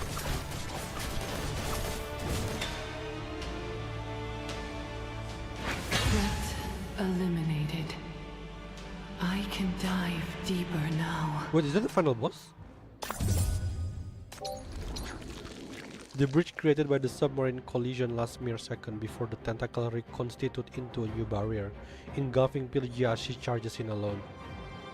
For what seems like an eternity, you hear nothing but silence through the radio, except for the sickening squelch of myriad putrid, slimy tentacles coiling around the hatch. That's just a disguise. That's not even their final form. But this will not the end for the two of you. Not here, not now.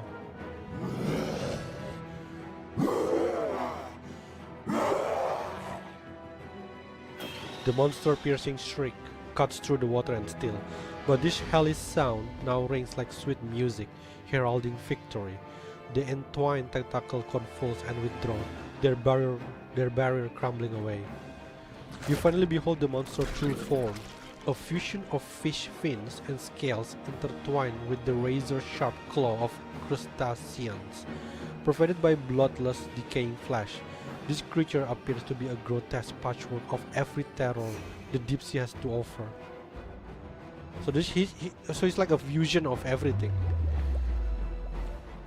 A colossal breach now gapes through the center of the monster body. You can even see charred fragments of flesh drifting around its periphery. And through that hole, you find that familiar spare figure. Pylgia! The tiny harpoon thrusts deep into the monster head. Then, as the tip expands, she rips off an entire section of shell and tissue. Despite the monster being gravely injured, the figure exhibits no sign of slowing, darting around it at a dizzying speed akin to a razor-sharp blade, leaving a tempest of shredded flesh in her wake. Pylgia is so powerful. The monster is unable to match her speed in the slightest, its tentacle thrashing frenziedly, yet unable to land even a single hit. Whoa. Deliver the final blow. With what? You start the engine, your target crystal clear this time.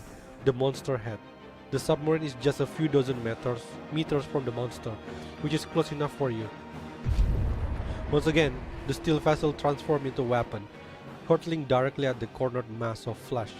The weighty hull drives into the monster body as the high-speed propeller runs through its tender innards. Seconds later, the submarine drills out from the other side of the monster. Just as you expected, its massive body shatters and slowly sinks back to where it came from, the dark abyss. We won? Holy shit, we won! We did it! In the distance, Pylgia swiftly swims toward the submarine. The insidious monster has at last been silenced. This triumph is one shared between the two of you. Could it be? No more monsters. Let me guide you back. The path back is now unobstructed, and together you will return to the expedition with both your injured companions and the crucial data collectors. You still alive? Behind you, a hollow laugh emanates from your companion. He was controlled by something from the abyss, but with the monster vanquished, a glimmer of hope catches you that he may refer to his former self. Ragnar, you're awake. We can go back now. The monster has been killed. Killed. The monster. Isn't it? Still right there. Ragnar directs your attention to the porthole. Following his gesture, you only see Pylgia swimming towards you. What are you trying to say? That's not the monster. It's Pylgia. You offer the radio to him. Let him speak to Pylgia directly. However, he only spares a glance at it before pivoting back to you with an unsettling grin. Only now do you realize that the radio is entirely muted, with nothing but silence emanating from the speaker. It must have been damaged during the collision. Pylgia was just talking to me. Pylgia has returned to the submarine side, and through the glass you see that familiar figure. You turn back to Ragnar, gesturing toward her. Look, she's back. Don't... You freeze in place, your words faltering in your throat. Pylgia? I'm here. Everything's fine now. Is there anything wrong?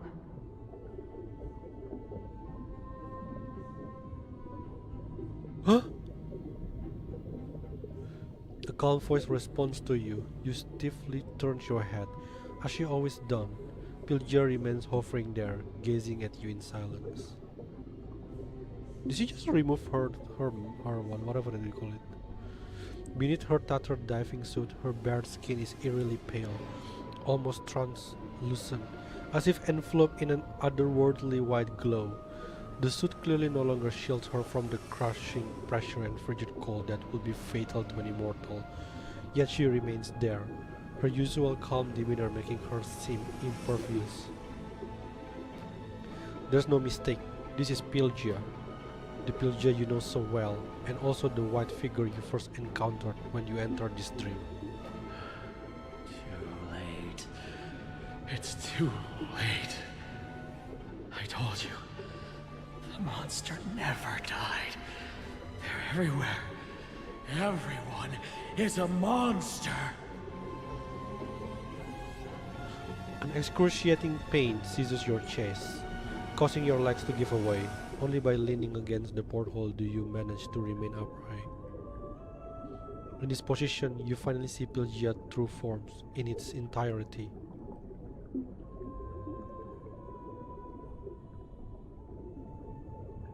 What?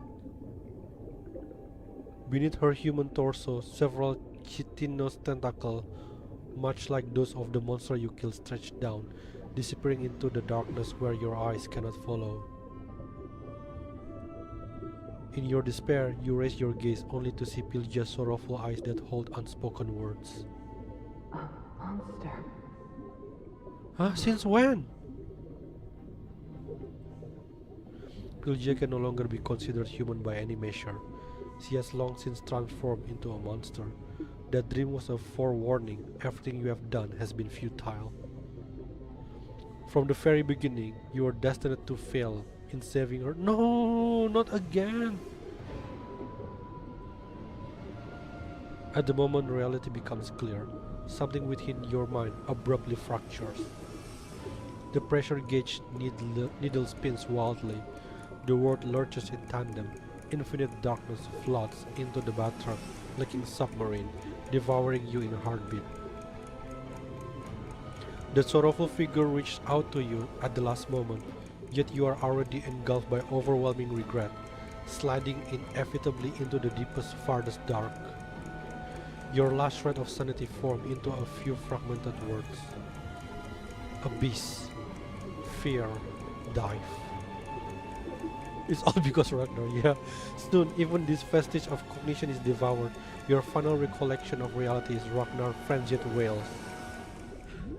Sinking! Sinking again! I knew there's no escape! The bottle of Jack We're all going is to calling die you like a here! sultry siren.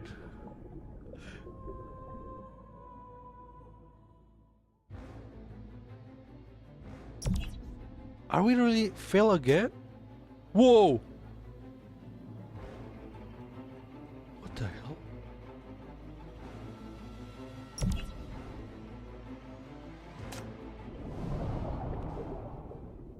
As the darkness dissolves the submarine, you plunge into the cold, formless waters.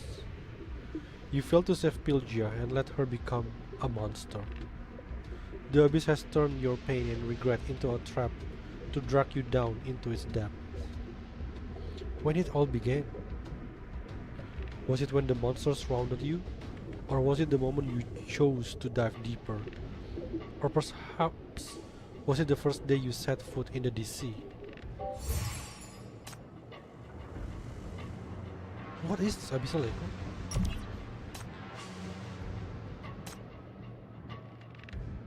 No, don't do that. What is this? You are but a grain of sand in the boundless chaos. So when's she gonna sing I admit that in the past I've been a nasty What's that? You are now merely carried along by the currents, devoid of eyes, form and all senses, powerless to stop this everlasting drift. You shouldn't even exist. How long has it been? Perhaps an eternity, or maybe just an instant. You cannot tell, for time has lost all meaning here. But then you stumble upon something. Unable to see it, you can only vaguely sense something breaking apart.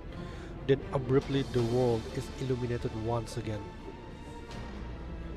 You finally have a clear view of where you are. An infinitely vast and desolate darkness. Yet in certain places, distant and faint stars still exist. What lies there? You are uncertain, but you yearn to find out the answer. However, stripped of form, you cannot steer your course. You are once again driven by chaos, drifting towards an uncharted horizon. In an imperceptible space behind you, an aged monocle shatters, dissolving into invisible dust.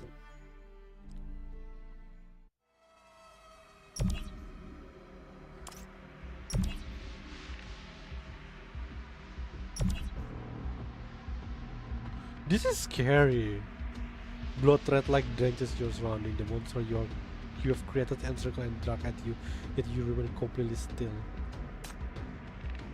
Oh my god, what is this place? That is terrible. Nothing or anything. Oh, do I really Oh shit, there is one here? How God damn. spin the props and Gaze into the abyss. I should switch to a cooler battle model next time. I don't like to fight.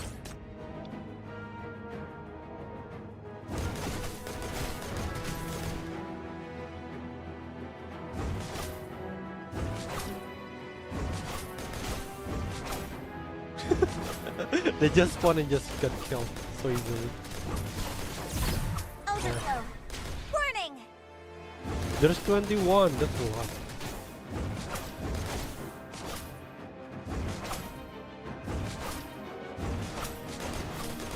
Enemy control tower jammed!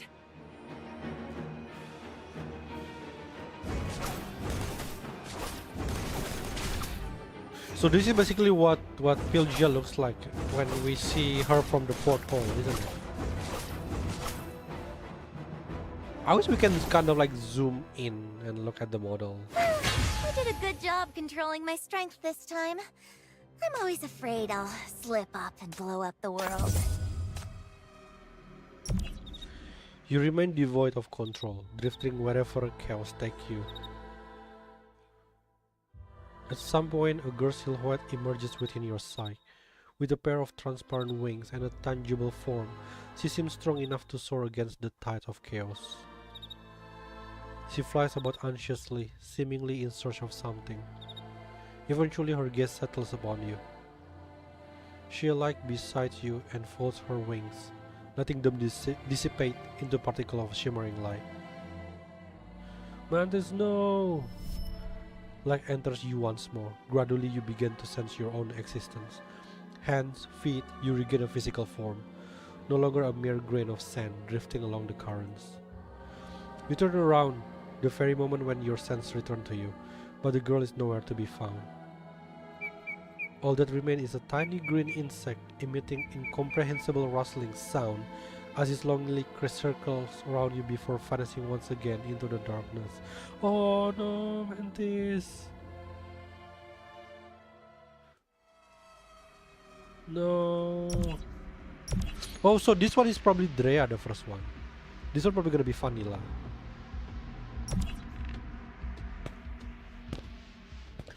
With your body reclaimed, you are finally free from the pull of chaos, able to move on your own. But you have no memories, no ability to think. You don't know where you are meant to go, only wandering aimlessly. Oh, the song is already played for vanilla. Until you came to a halt before a statue. Soon you realize it's not a statue but a woman standing still. Having sensed your presence, the woman slowly opened her eyes, seeming to understand your predicament through a single glance.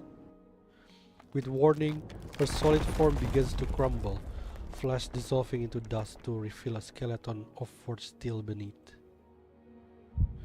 As the dust disperses, all that's left at the core of the steel structure is one withered heart. When you pick up this last remnant of her being, the heart transforms into light once again and flows into your body. Long buried memories surge forth. You now remember who you are, recalling everything that has brought you here.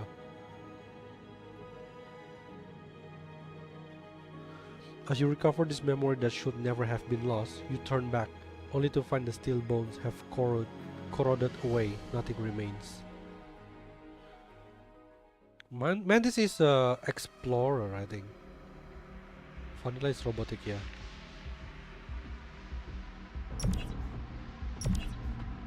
So this one, that means this one is Hestia.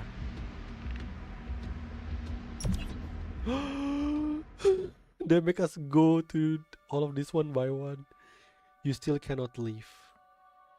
The darkness is absolute. The void endless. You can't even be certain an exit exists at all. But then, in the distance, you spot a flame, a feeble one that could flicker out any moment, yet it fills you with a familiar warmth.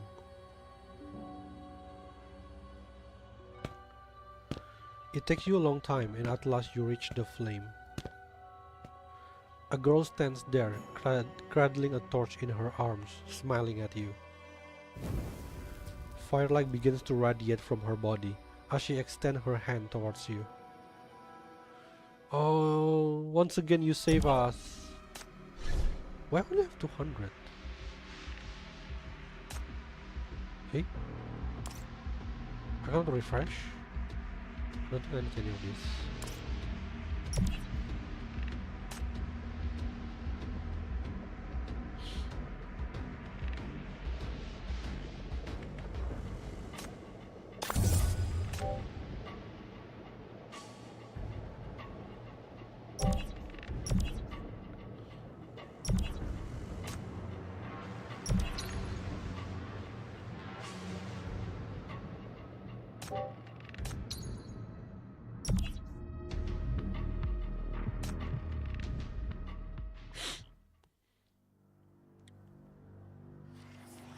Yes, yeah, probably hit the hardest to me.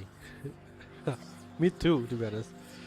In this reality as cold and dark as the deep sea, you slowly discern a colossal, malevolent presence behind you, lurking at the bottom of the abyss. His existence so overpowering that fear verges on palpable. Inexplicably, your memories resurface of your former companions of Pylgia. You failed to save her. You failed to save any of them. Your bitter regret manifests as tentacles entwining around your body and mind, attempting to drag you further into the death. Is this what you want? You murmur the question, uncertain whether you are directing it toward yourself or the presence lurking at the bottom of the abyss.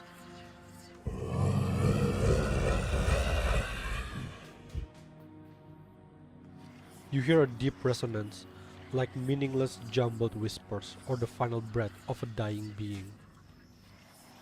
It offers no answer to your question. How could it answer your question? From the very beginning, all it ever wanted has been to drag you deeper into the depth. In desperation, you gaze at the entrance of the abyss. It's now so distant that only a tiny speck of light remains. No, there's more than one speck of light. You struggle to lift your head, watching as the other light speck grows larger, traversing torrents of death and sorrow to reach your sight. The exact scene that you once saw in a dream. Pylgia?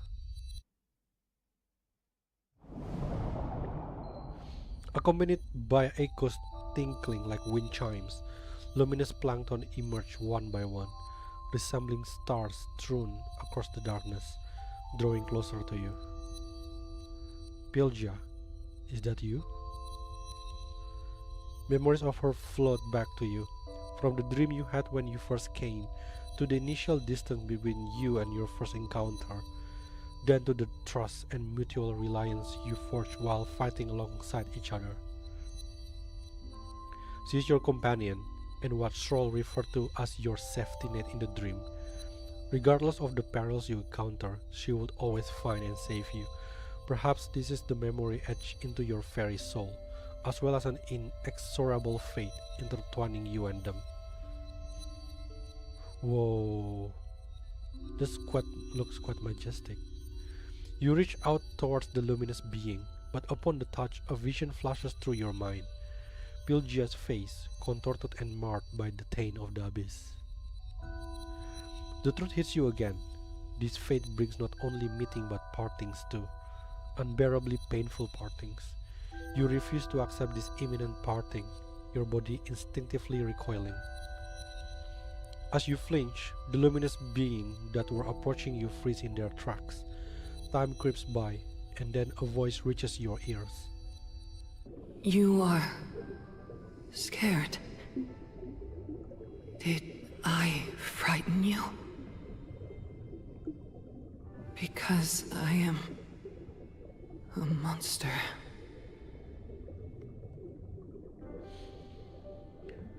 That voice bears deep sorrow and loneliness, echoing hollowly with an inhuman resonance that breaks your heart. No, I'm not scared of you. No matter what you've become, you're always part of the expedition, a cherished companion. My duty is to meet you all, to bring back lost hope and possibility. Every encounter has been meaningful, and they are all memories I hold dear.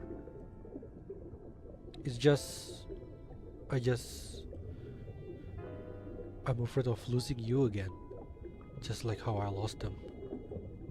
I'm not leaving. I'm still here. Though her voice still carries a hint of hesitation, the white being no longer waver, approaching you once again. Follow me. I'll take you back to where you belong. Trust me. One more time. No, I always trust you. More white creatures emerge beside you, gliding through the water, showing you the way. I believe you. You no longer reject her kindness. Following the guidance of the luminous beings, you swim towards the surface.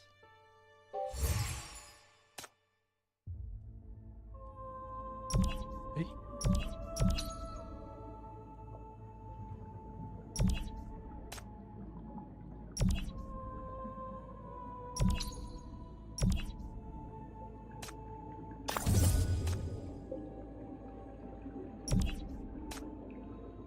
Shit, I'm lost. I'm lost.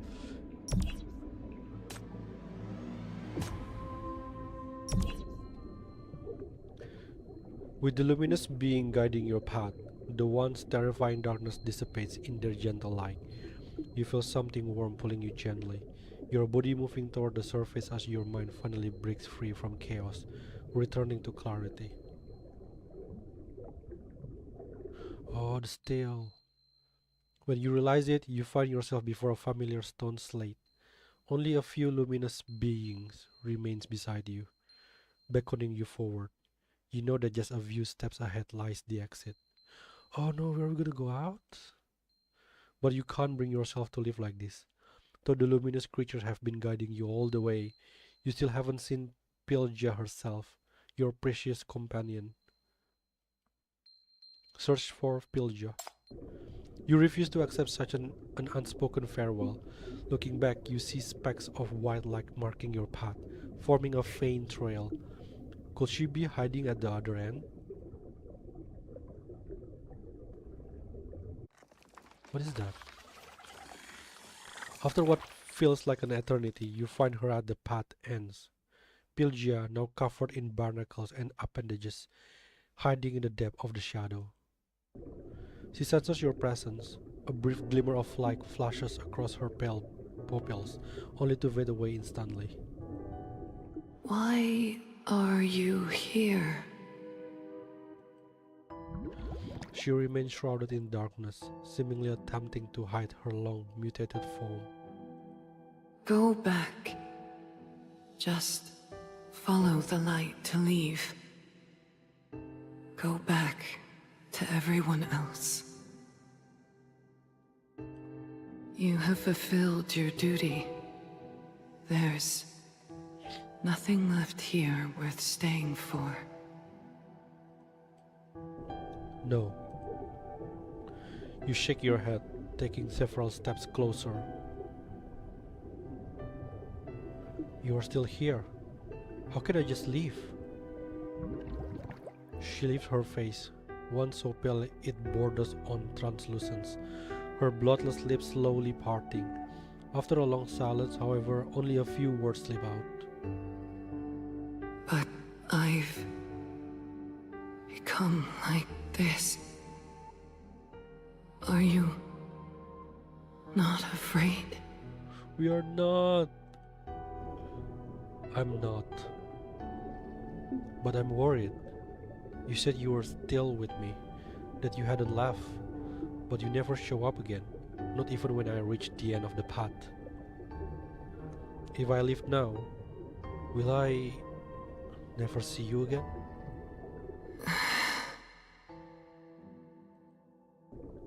Sorry, I'm just being childish, I guess. You all have your own paths, and your fates are already sealed. I just can't accept it. Even though 100 years have passed, you'll have to face this cruel end again. And I can't do anything. I'm just a bystander. Just a child you keep sacrificing your life to save. Pylgia remained still and listened to you in silence, not much different from her human days. This was how she used to listen to the voice from the abyss. You mean everyone in Oh, the no. expedition died? She doesn't even know. You feel reluctant to answer, but your expression gives everything away.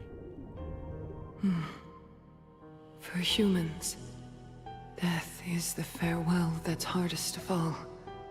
I understand.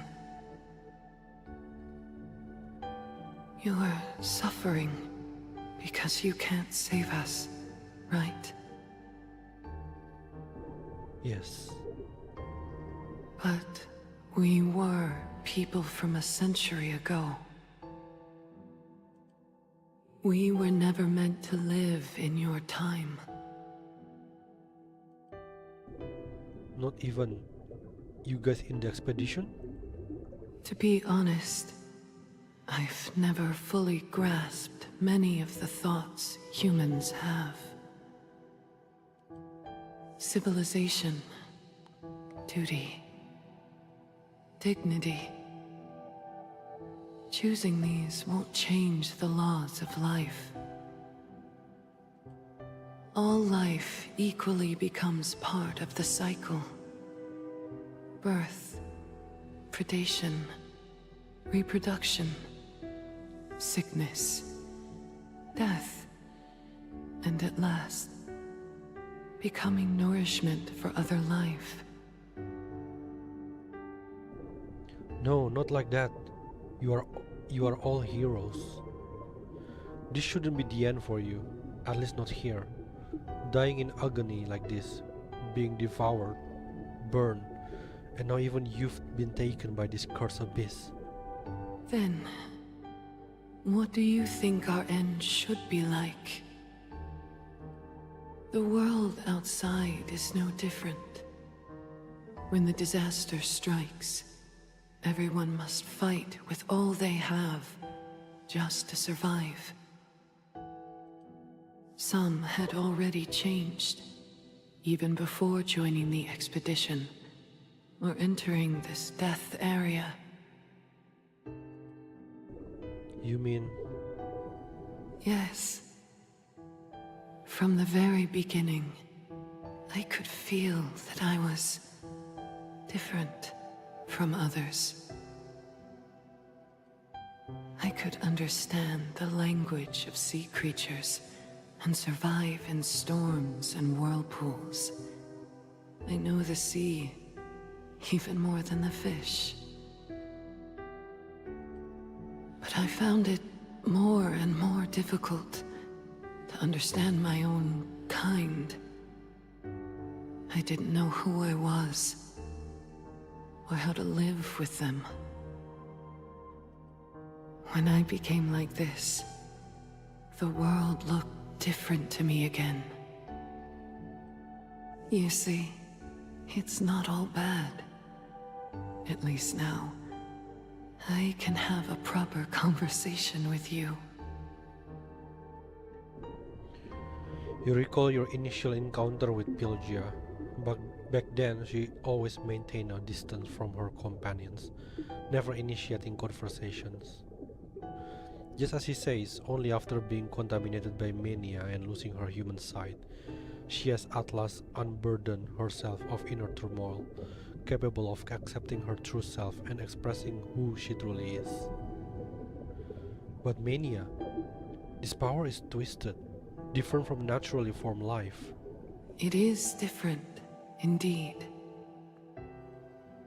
No dead human should be able to talk to another soul after 100 years, right?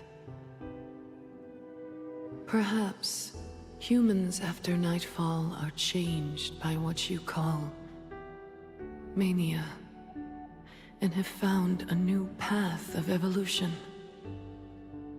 They may have broken free from natural forces and entered a broader, unknown cycle of life.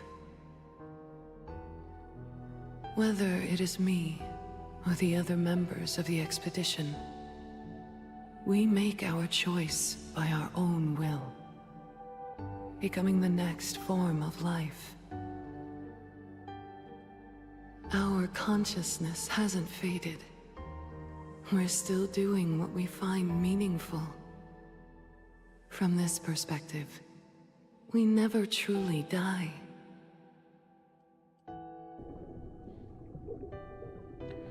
Pylgia gazes into the distance, her pale eyes gleaming with light. Like me, they have been here all along, hoping to be your strength rather than a source of guilt, given our destined parting.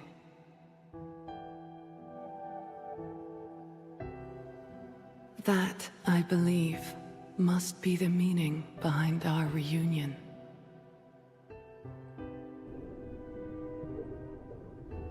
With Pylgia's words, you close your eyes as memories of all the encounters surge forth. No! They really like to hit this to us, aren't they?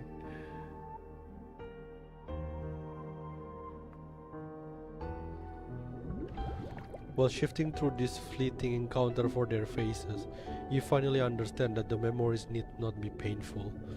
What fills them are mostly moments that have captured their gentlest, most beautiful sides, not death nor parting. Perhaps they never truly left, lingering deep within your soul all along. At that moment you feel an immense weight lifting from your heart. At last you are freed from the anguish of their recurring death. So they are really. Thank you. Pylgia smiles gently. No need for thanks. We're companions.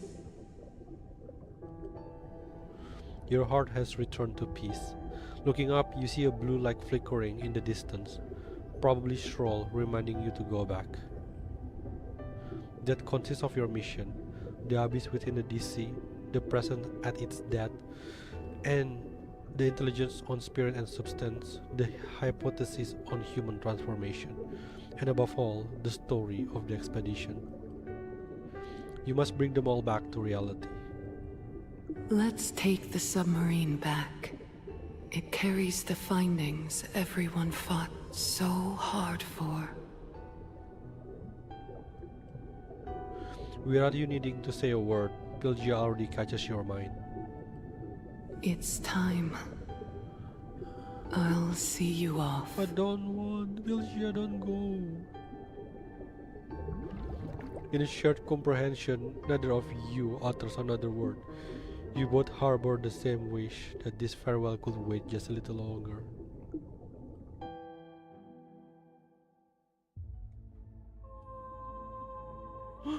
Oh! Wait, who am I?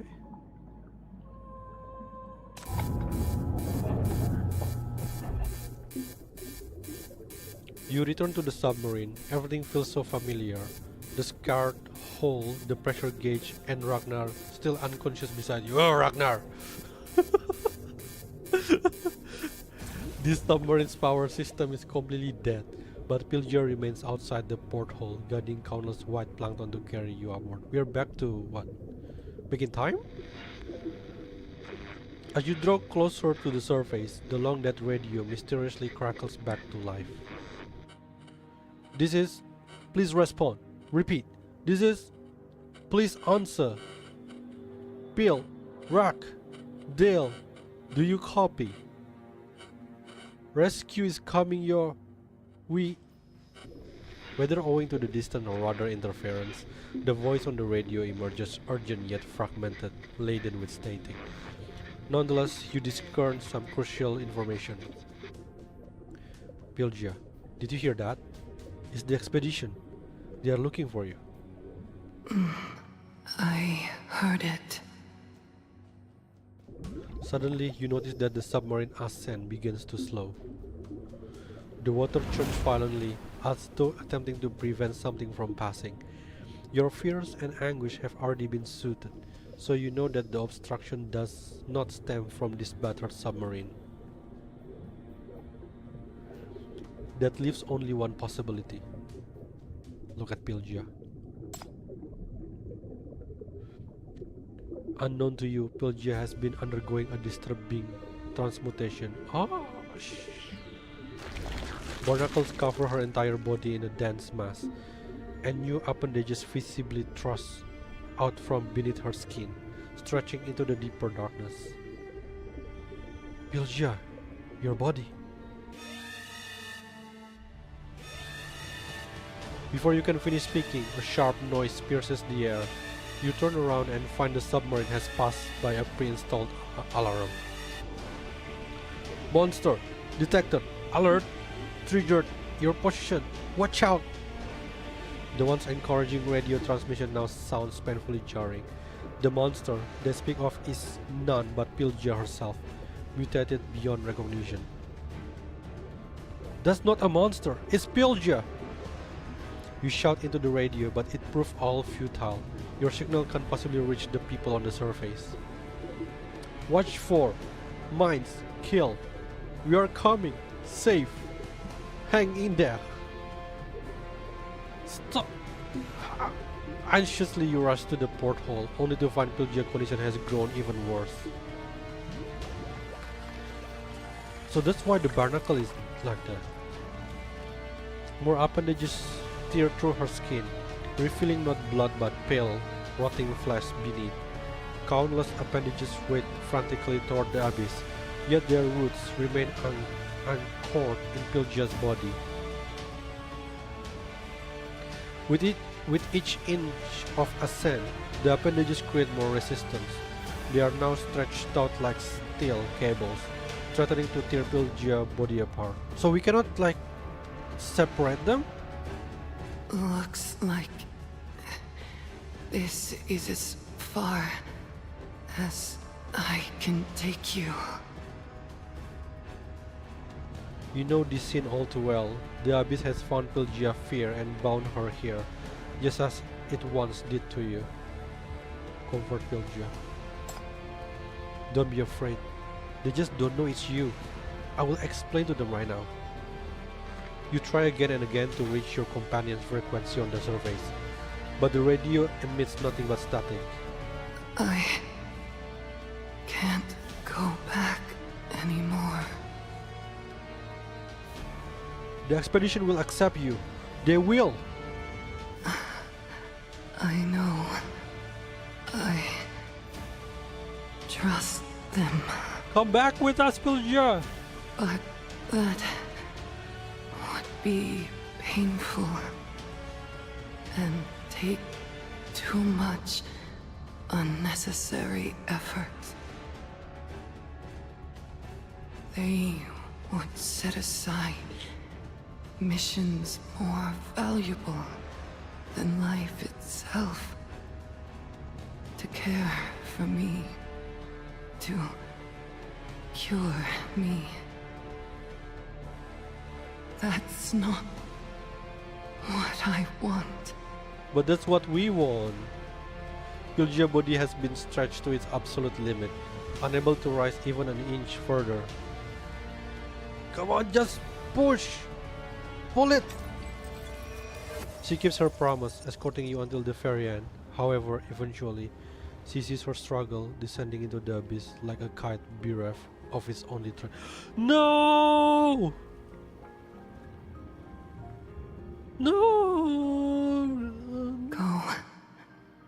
Bring Ragnar and the collectors back to No, them. let's try it. I give Ragnar to them. Go back to them. Before you can utter a word, Pylgia expends her final vestige of strength to give the sub a tender push.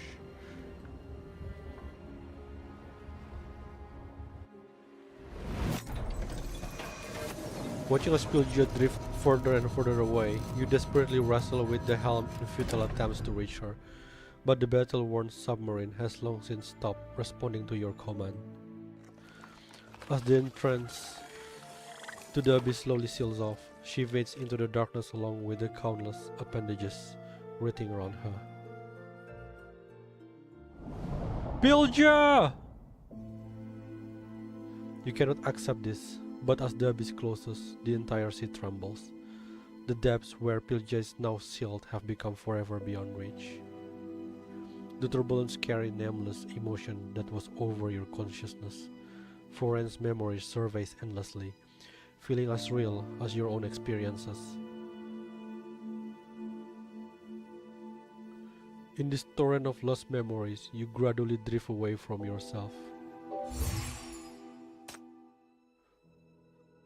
So does it mean that we will never ever save anyone from the expedition? Is that the message here? Did you sneak off to the beach again? Who is this? How many times do I have to tell you? The sea isn't safe right now. Why can't you just listen? What's so good about the water anyway? Why don't you go make friends with children your age instead? Don't make things harder for me. Your mother's right. I know you're always finding excuses to go to the beach, but, well, at least try not to make people think you are a freak. Is that her parents?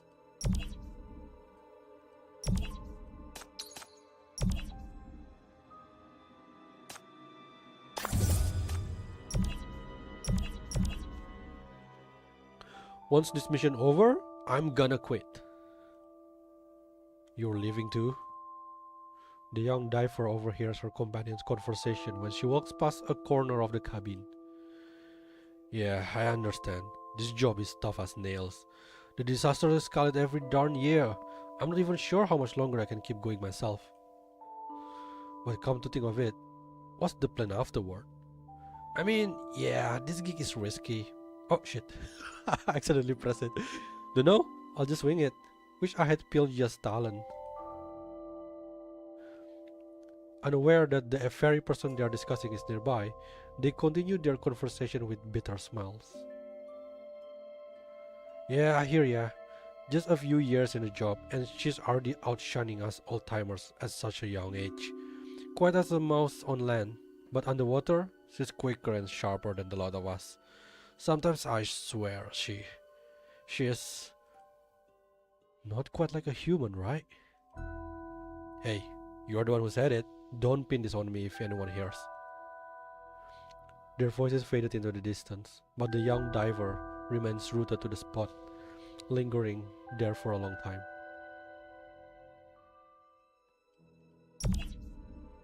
I don't need that. How's the mission going? Do you need more hands? An expedition member stops the young diver with genuine concern on her face, but she just stands there, seemingly struggling to find the proper response. In the end, all we get is run. Right, all we get is that damn run. Guys, the contamination in this water is getting out of hand, and there are monsters popping up all over the place lately. We're all just worried about you, you know? I know. Alright, you're a stubborn one, aren't you? I get it, you're a pro underwater and all, but you should know that it's usually the best swimmer who end up drowning. You skip your routine checkup with Dr. Bayan, right? You are well aware of what's happening with the rest of the crew on this expedition. These missions keep you away for weeks at a time. I'm afraid one day I'll see you again and not even recognize who you are anymore. The senior colleague trails off awkwardly, catching herself. Never mind, I'm the one being totally blunt, rambling on about all this dreary stuff. Remember, if you need any help, tell us right away. I know.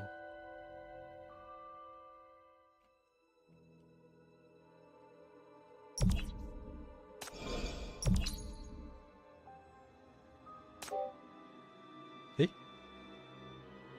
I thought I'm gonna get the freaking money. That was a trap.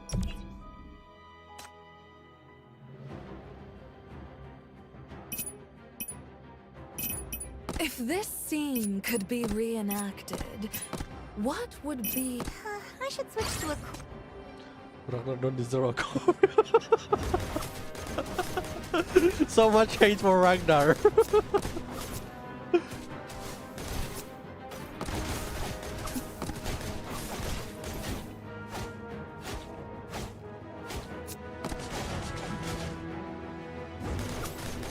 Yeah, but he got a brain jewel. That's not enough. That's not an equal trait, you know. What is this? Should I kill this one? Oh, that one's pretty tanky. Enemy control tower jam! Enemy control control tower jammed! Overflow. Warning!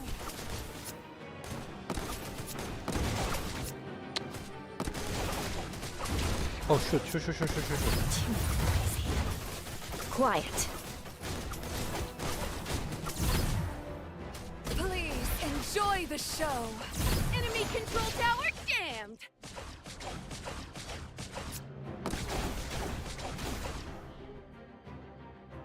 Thank you everyone for your hard work. Wait, this one looks like something from Star Wars. R2D2. After an indeterminate passage of time, the current finally subsides. Light once again filters through the porthole as you breach the surface. With leaden limbs, you struggle to pry open the hatch and climb atop the submarine, scanning your surrounding. These guys no hate happiness or something because they keep making all the sinners suffer for no reason. There is no trace of the expected rescue. No expedition team, just the illusory moon shrouded in misty shadow, and that small boat drifting silently below. Everything remains exactly as it was when you first arrived. Troy squirted. Only Pylgia will never again emerge from beneath the water in her black diving suit. Your connection to her is now too distant to sense. You stare numbly into the water below. The abyss has shielded itself shut, and you have returned to the true sea. The illusory moon tide must be nearing its end.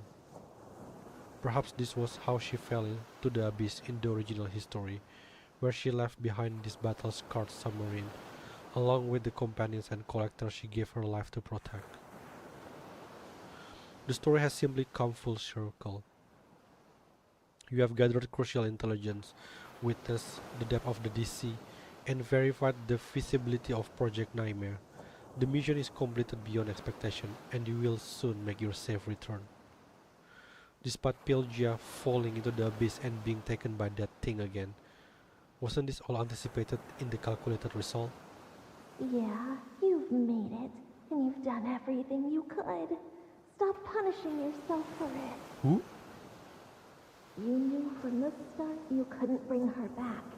Even Pylgia herself said it wasn't your fault. There's no need to be so salty. A strange voice comes from behind.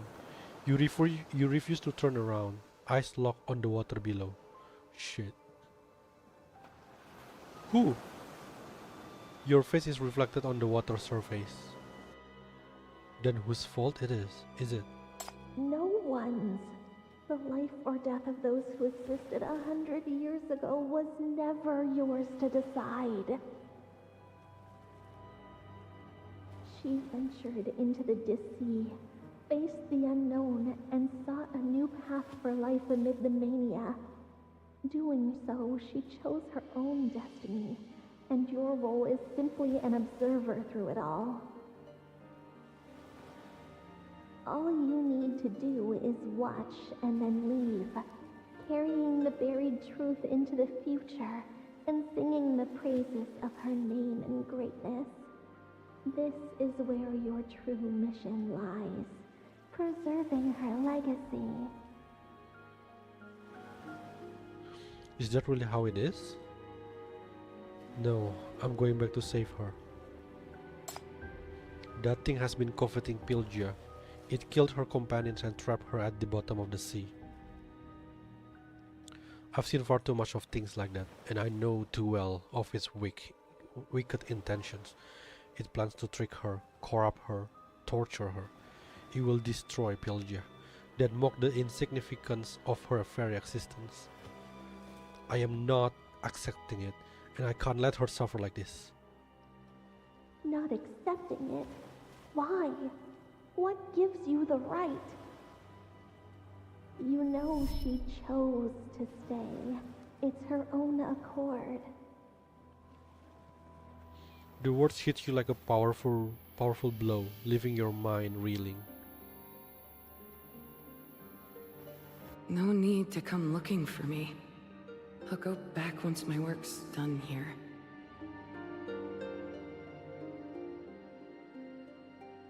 I'll go check outside. Don't need to fire. You are scared. Did I frighten you?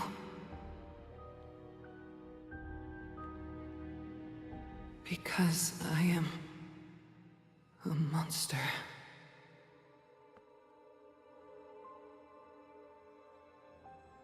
She was always quiet, struggling to fit in with crowds, avoiding others' gazes. Even when her uniqueness was labeled as abnormal, she couldn't defend herself. She didn't even know how to speak out. Afraid of rejection, concerned about burdening others, she had no choice but to hide her abilities. Yet each time she denied to accept herself, it was only a reminder to herself. See? You really are a monster. Wasn't she so pitiful? Shut up.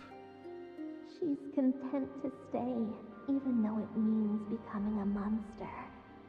There in the abyss, she no longer has to worry about others' judgment or feel lost. Pylgia has made peace with the monster she sees in herself. The abyss accepts her, giving her freedom. And this rescue of yours, where would you take her? What would you turn her into? Would you force her back to normal? No, that's not how it is. This is not what you want. Then what do you want? Your sigh is sting-wretch, your ears echoing with a deafening buzz. The underwater illusion grows murky as you resist its tempting whispers, and another voice begins to take hold of your mind. I'm going. I must go. Yeah, you're just so stubborn, arrogant, and full of yourself. But you're nothing here. The abyss belongs to it.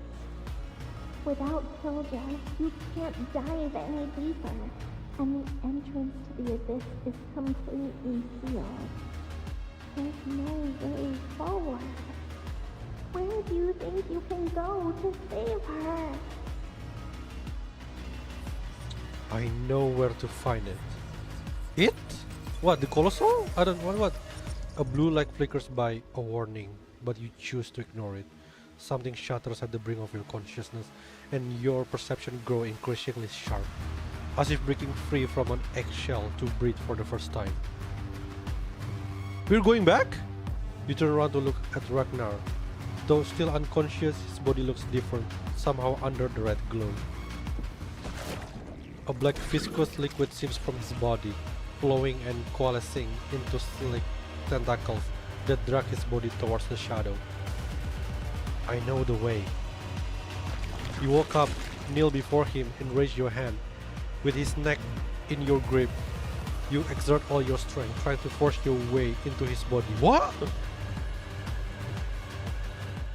The abyss links to mania, and mania is the mind itself. That thing once possessed Ragnar by invading through a mental connection. The pathway to the abyss is right here. Take me to her. Ragnar's eyes snap open where white should be. There is only sticky blackness. Ragnar lets out a piercing shriek, his body thrashing wildly as tentacles whip about, splashing black fluid everywhere.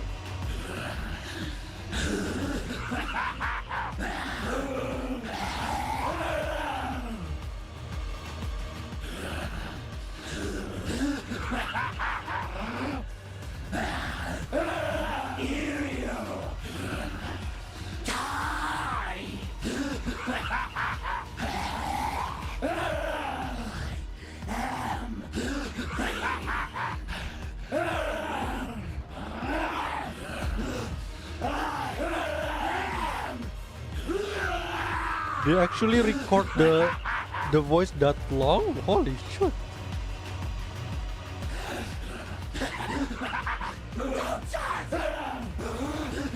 Okay, that was good. I'm just curious, like if just like look or what.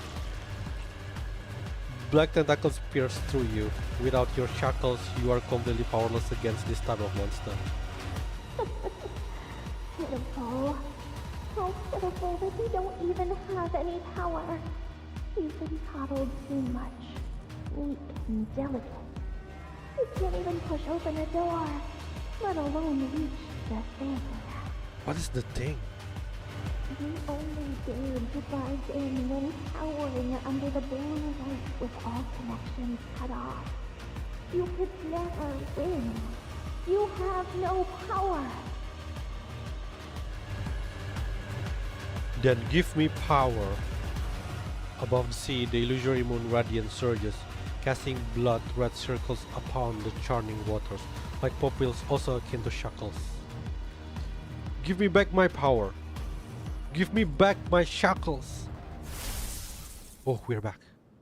The pointed ends of your shackles pierce into Ragnar's body, and a crimson rift emerges. He convulses violently as more tentacles surge from the rift, attempting to ensnare you to death. Yet beneath the blinding red glow, the shackles' sparse spikes have turned unprecedentedly resilient, pinning numerous tentacles to the ground, rendering them entirely immobile. Under your control, the shackles tear open the crimson rift, riffling the entrance to the abyss behind it. Without hesitation, you plunge in. Could it be? Could it be? Only blood-red moonlight remains behind, along with dust dancing in its glow, as if the rift has never existed at all. Good. So this is your power, your true heart. Use it to find the one you cherish, and your enemy, the vengeful spirit of the abyss. Go forth to intimidate it, expel it, and force it back to where it belongs. Let it die in peace, and never touch what belongs to us again. We're still going. I think this is the rescue mission. Reticle. I don't know why I really like Reticle. God damn it. Jane. Hello, my name is Jane. As you can see, In the freezing sea water, you use the shackle's power to steady yourself, descending alone into the depth in search of that familiar white figure. This time you are no longer the captive of the abyss. You are an intruder. Your mere presence stirring terrifying echoes in the eerily silent abyss. Moans, whispers, howls, and growls. These noises resemble the prelude to death for the living, yet also akin to the eruption of long decayed corpses. You are a rolling mass of thorns, ceaselessly shredding any who dare to attack. Isn't that the kid is like the past life of Chief? Possibly, maybe. Or maybe just like an illusion. The one that is trying to provoke us, maybe just illusion, or someone or something on that form, maybe. Your very arrival heralds destruction, marking a confrontation between two different powers that throws these waters into absolute chaos.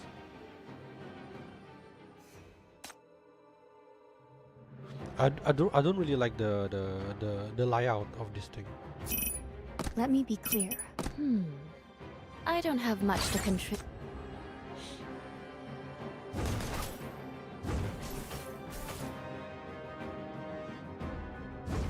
Because I cannot shoot behind. No? Huh? Why is that? What happened? Oh my god, I don't bring healer!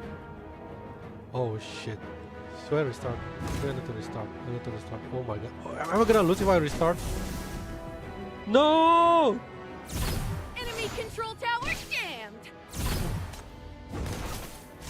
Enemy Oh my control god, I cannot get jammed. hit. I cannot get hit, isn't it? Quiet. Crap, shit. How am I gonna beat that?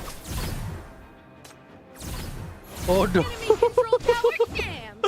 I'm scared. I'm so scared right now.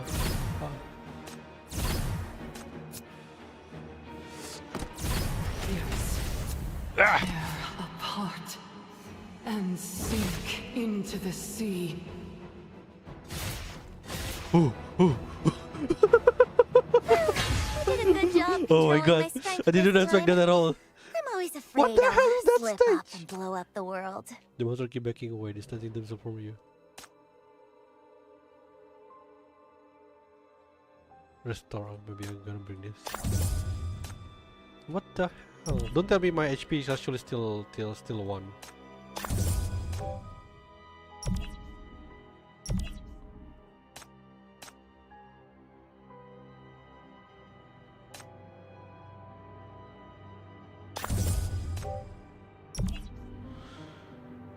Continue consumption and obtain engraving.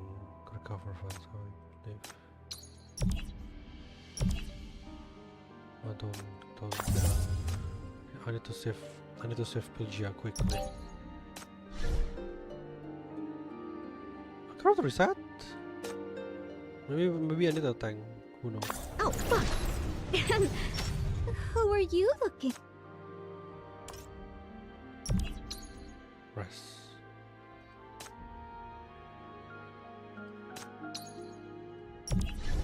Hey? I think this is the final boss. As you dive deeper, the being beneath the abyss finally takes notice of you. The mountain-like corpses tremble as lifeless nerve and spine manipulate rotten flesh, its malevolence taking form. In an instant, a dark colossus obstructs your entire view, impeding your passage. This is the response it offers to you, a tiny intruder. Breakthrough. Dazzling moonlight illuminates the darkness in memorial. Beside his gigantic body, the blue warning light you have been deliberately ignoring is shining resiliently. The spikes of your shackles surge forth in full force, crimson thorns cutting through the water as they thrust towards the colossus. But the gap of power between you is still far too fast. The moment you touch the dark colossus, it feels like being slammed against a reef by a dense, viscous tide. One single round of confrontation is enough to nearly shatter your consciousness.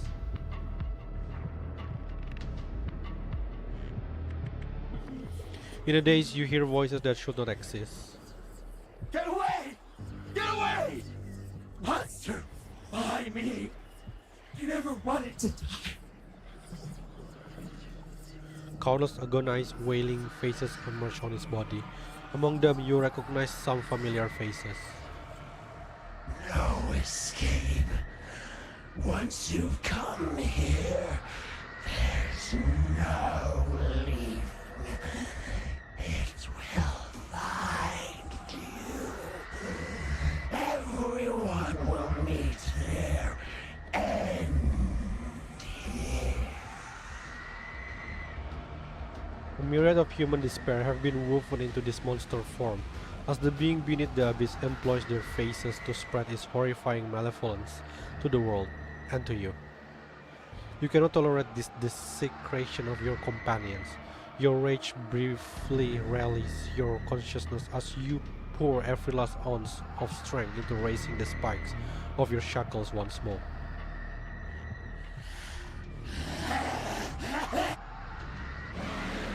All faces flow as one, their features melting into black ooze, releasing a deafening shriek. The shriek shatters every attack from your shackles as endless chaos floats into your empty vessel. At the next moment, darkness tears you into fragments. Are we lost again? You have lost. This is the abyss territory. The moment you regain a fraction of power, you walk right into its trap. Your ignorant divines earning nothing but its nonchalant glance. What's truly pathetic is that you couldn't even endure its mildest counterattack. This is like similar with the Hestia situation, but at that time Hestia is save us. In the deep sea, darkness coalesces into contorted human silhouettes, encircling and gradually closing in on the lone, lingering crimson light. The foremost figure, carrying the most chaotic malevolence, drags numerous appendages, crafted from dense darkness beneath its warped shape. A mere touch would suffice to utterly obliterate your consciousness. However, for some inexplicable reason, the figure comes to a halt, like a dam teetering on the brink of collapse, restraining the tide of darkness behind it. Why did you come back? No, I believe like she's still there. It's like Vanilla, how Vanilla is not die, she just like trapped in a loop. I think what happened to her is she just got her body mutated under the sea. That's what I understand.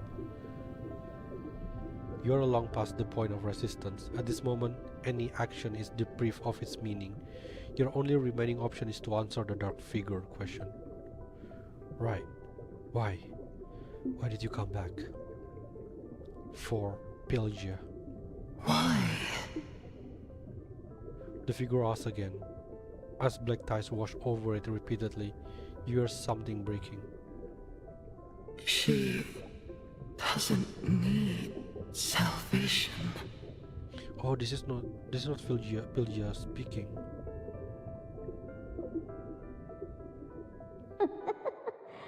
Yeah, you're just so stubborn, arrogant, and full of yourself.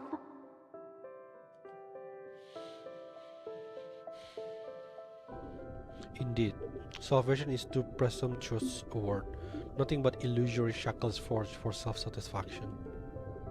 Pylgia says she neither wanted pity nor wished to be a burden to her companions. So what did you come for? Follow me.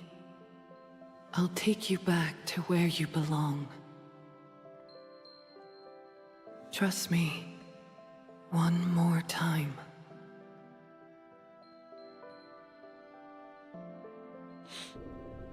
The crimson light flickers within her dark tides as your consciousness is peeled away, layer by layer. The last thorns protecting you crumble to dust. In your consciousness, only one pure, blazing emotion remains burning. A feeling far less weighty than salvation, simpler than duty or mission. I just want to see her one more time. Suddenly specks of white light appears in the dark tide. Their mere presence radiates warmth, constructing a solid dam that shields both you and the dark figure before you. I remember her face, her name, Pylgia. I want to see her. The white-like specks spread through the darkness, gradually unveiling the dark figure before you. Is this really worth it?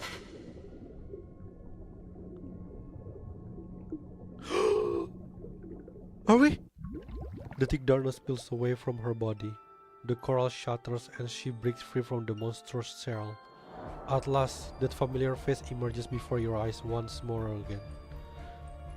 In truth, she yearned to see you all too, but she had lived as an outcast for too long, missing too many chances along the way. This is the same song like when we are doing it with Hamel, until this moment. At last she stopped hesitating and running away. For the first time in her life, she is resolute in her choice. She reaches out her hand amid the dazzling white light, and your silhouettes entwine. Together, you look up, gazing past the terrifying being of the abyss towards the distant surface of the water. This is her answer. Final boss. Is it? Oh shit, there is two? Maybe Golan can block that. Huh? Are they even a match for me? I don't like to fight. Gaze into the abyss. Hey, but I don't have zero. God damn, who should I bring? I should switch to a cooler battle model next time. But I want to bring Zephyr. Ooh, do I really have to stand here? How about spin the props and drop in from above? It's the same boss. Right?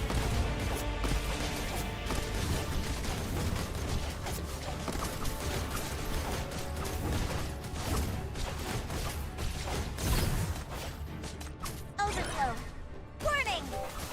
Why can't I move my scene? God damn. Yes. Tear apart. And sink into the sea. It can recover? Overflow. Warning! Overflow. Warning! Please enjoy the show. Overflow. Warning! Overflow. This is my resolution. My Why was lecture she is always done. get a good view I and wish not you me? good luck. Because you're not cheap.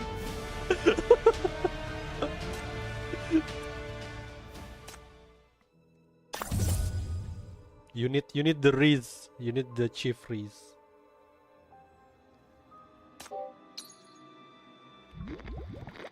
Through the vast abyss, the radio once again received a clear signal. Hello? Hey, Pylgia, can you hear me? Yes. Oh. Finally! Where are you, Pylgia? Do you need help?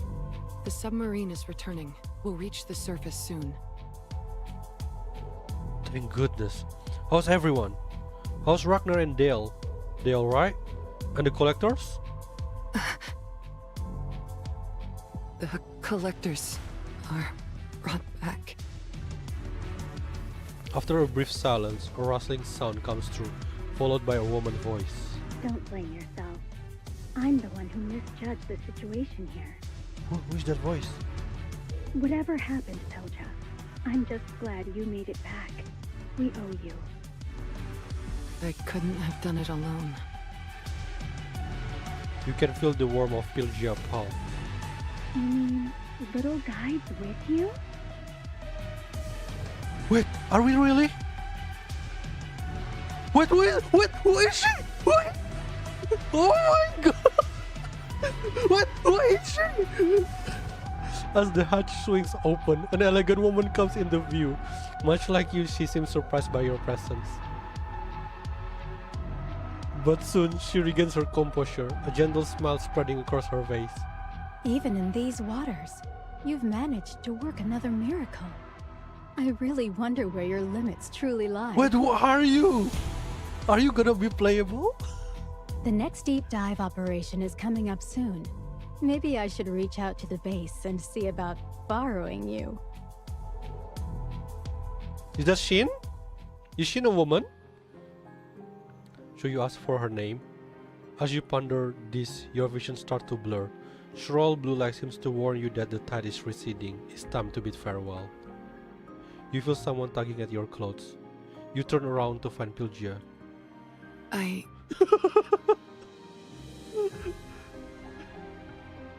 Pylgia appears taken aback by her own action. Once out of the water, she has returned to her usual reserved self. But now you understand her a little better, as everything fades into the distance and time runs short. With farewell approaching, you gently take her hand. No longer choked by pain, you can finally utter the words that must be spoken. I will come back. I promise. Pylgia nods. In the intensifying light, her lips part and close. Even though her voice is no longer audible, you still make out the words spoken. We actually saved her? I will be waiting for you. Goodbye. Wait, we actually saved her?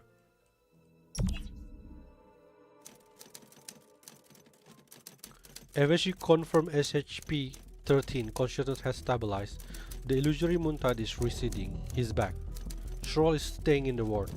We will have more detailed intel once he regains consciousness. Roger. Roger. And congratulations to everyone. Given the remarkable success of this operation, let me summarize our findings before the supervisor returns. We now know that an abyss that distorted physical law likely formed in the center of the DC. The nature of this abyss was very close to that of Mania and had been a key focus to the expedition research. Furthermore, we detected another new singularity in the final phase, indicating our uncored space-time coordinates are more stable. This corresponds to the most active period of the expedition. According to the DC present plans, Edge's future exploration is now better outlined.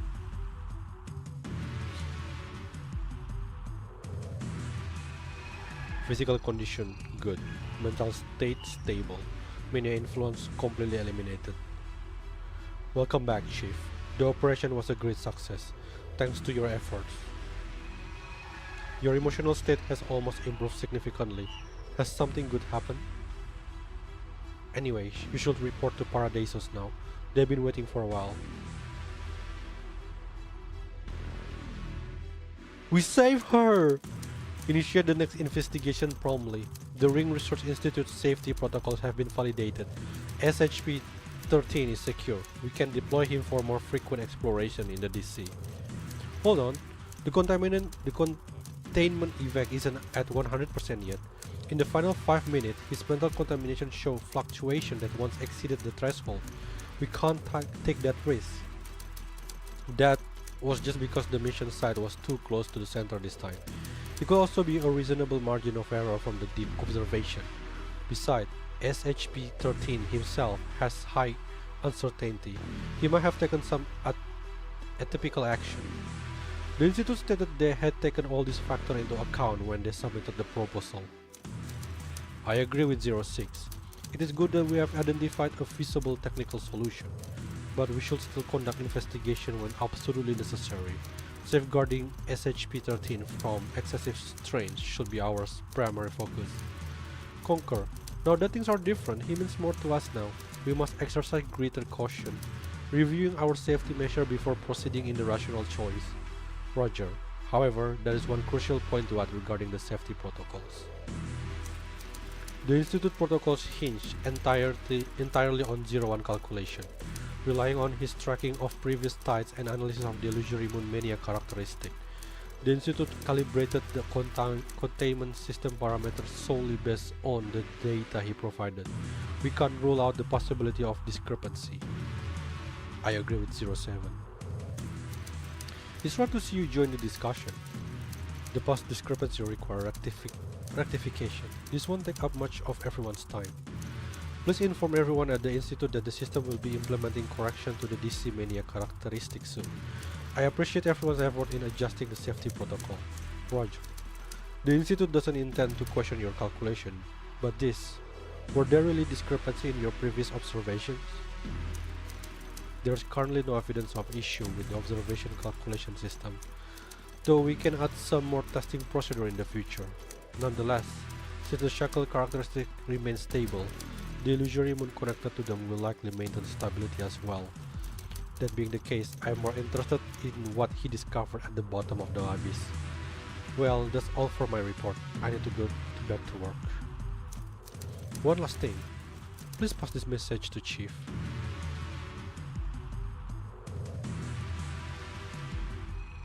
I see. I've uploaded your report. This information is invaluable. Also, I've been asked to share some good news with you. The mania flux in the DC gradually settled after the illusory moon tide completely receded. But this time, unlike in the past, the singularity didn't vanish along with the tide. You mean... Deep in BR000, at the heart of the DC, the mania entity that formed a connection with you remain active to this day. To put it in less technical terms, you didn't lose anyone this time, Chief. Your combinant is still waiting for you in the past. So yes, so it's confirmed. So that means we are actually time traveling. Is that so? That's wonderful. It truly is. None of it was futile. You no longer need to dread moving forward. The path ahead is no longer only about powerless loss. Your expedition has already begun, and the path will guide you to them. This time it will be more than just despairing farewells. You have found a way, and you have rekindled your resolve, also your power. Everything can change now. You want to change. And after this...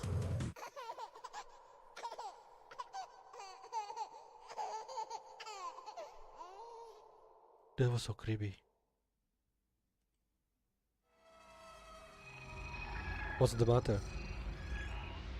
No, it's nothing. In that instant, something flashes before your eyes.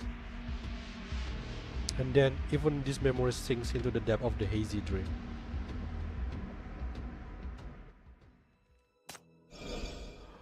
Whoa, that was oh my god, that's so does it mean that little god is not us? Yo, that is so heavy, and it's like give us some more clarity about what we are doing in the thing. So it was confirmed that we are actually time traveling, is it? We are going back to.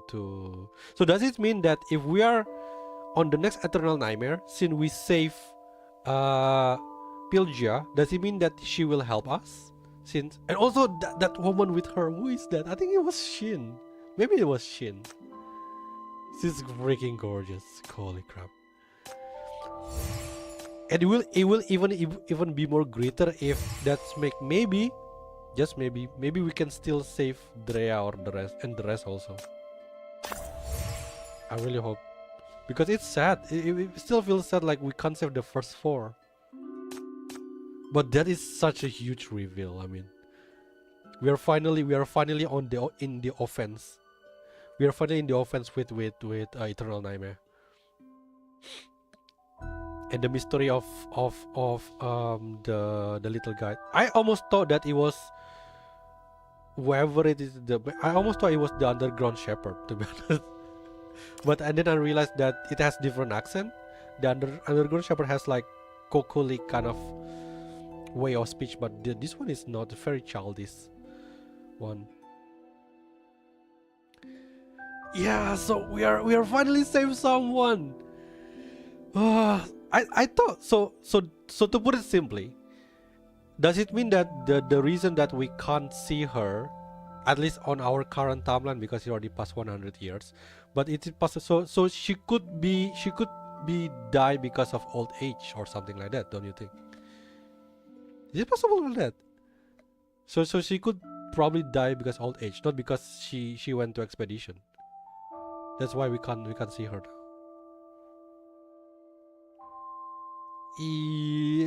Most likely she probably died on our current timeline. That's what I think. I think she already died in our current timeline. But at the very least, she's not that trapped in the Eternal Nightmare. That's what I think. So now we have like, so we are become like a time traveler at this point. 100+ years old. Yeah, I think expedition like maybe like 80 years old before. Oh, what a reveal, mate. Currents converge. Fish. Maybe we can find more information on her profile. Let me take a look.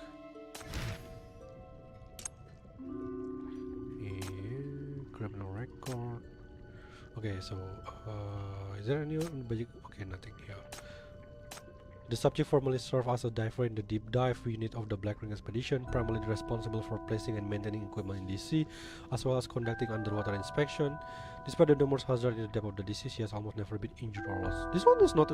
Which part of this is criminal? It's so weird. Mutation assessment. The subject weapon is diving harpoon, but she does not usually fish with it, and instead only use it for herself, defending when attacked by hostile marine life. The subject appeared on the day of the full illusory moon, causing a widespread blackout in the DC region. She was personally detained by the MCC chief. Her body shows signs of contamination and corruption, and is already transforming into a corruptor. I still don't get it. So even though we save her, she's still in this form. The subject exhibits moderate corruption, retaining both humanity and rational thought. Though her body is already manifesting irreversible physical changes typical during the corruption transformation. This one is not gonna be unlocked. Mind repair. After being detained during the illusory moon operation in DC, the subject has been placed in solitary confinement for observation and treatment. Since all current communication methods have proven futile, the MCC has received the order of Chief to personally conduct dream dive with the subject. So what's the difference between saving and not saving them if when we detain they are still in this form? I'm a bit confused with this. Maybe I will check Hestia. Okay, what does he say about Hestia? Whoa! Complete. Okay, mind repair. After being detained during the illusory moon operation in DC, the subject has been placed in... This one is the same? This one is the same like it seems that every immortal have the same first mind repair.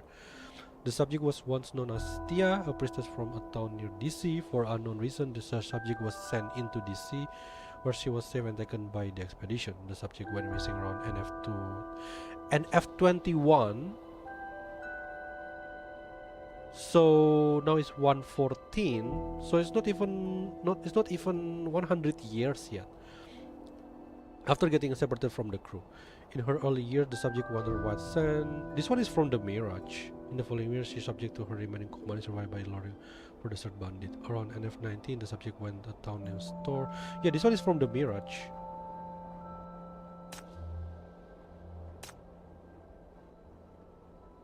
Do you think the next Eternal Nightmare gonna be someone in the Sky Department, like Air Force or something, since we already have Sea?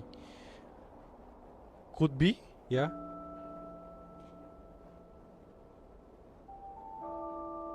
But the thing, like, for the sky, is our technology have sky? I mean, like, the only sky travel that we have probably helicopter at most. After completing the physic diving, the subject will remain in cover for observation. According to the log, the subject is repelled by dark cold. Her torch doesn't require fuel smoother. The subject is visually impaired, but explaining keen hearing sees essentially to all unfamiliar sound in the detention room, which it doesn't explain. Though I'm a bit confused. Then wait. What's the difference between saving them and not saving them? If they're still gonna be on the corruption state.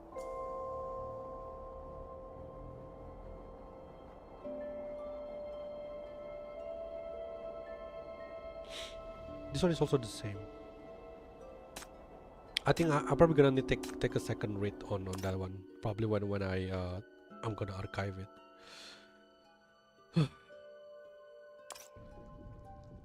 Well, at least if you're saving them, they are there waiting for you. Correct. I'm guessing, like, most likely, probably when we're going back with the next mission with Eternal Nightmare, they will be there. Maybe. Because there is no way, right, where we're gonna come back and then the other lady is just become irrelevant.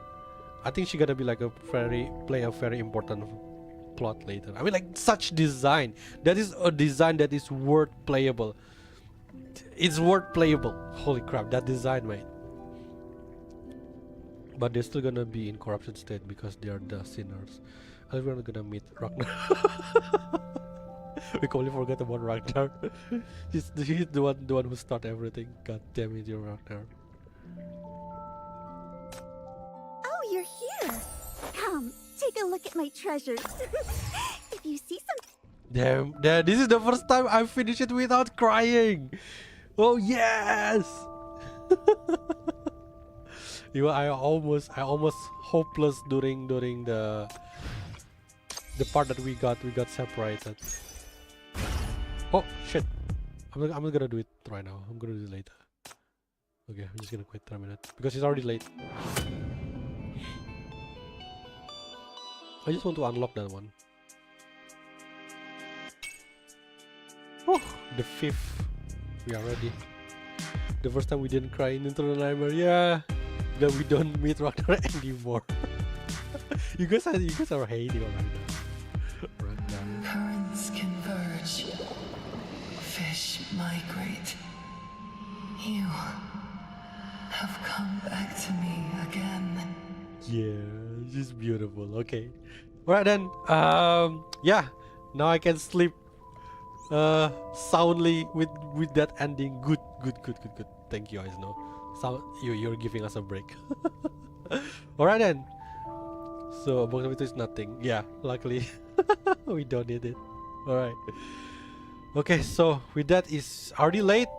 I'm gonna do the Mirage maybe off stream, and I'm probably just gonna record it and put it later. So if you don't pull for Pylgia, probably just look forward to it until maybe I'm gonna prioritize those before Zephyr interrogation. So if you are curious, you probably can watch it if you don't pull for Pylgia, because I know everybody's trying to save for was it Janela? I forgot her name. Yeah, the next one. And the next one we're gonna have the main story. It's gonna be big. It's gonna be big. It's gonna be like a really long playthrough. I'm expecting. Yeah, thank you all for coming. Really, today is very very active. Thank you guys for coming to the stream and you know, witness all this story together. Okay, so sorry late. I'll see you on the next stream. Please until then, take care and have a good night. Bye bye.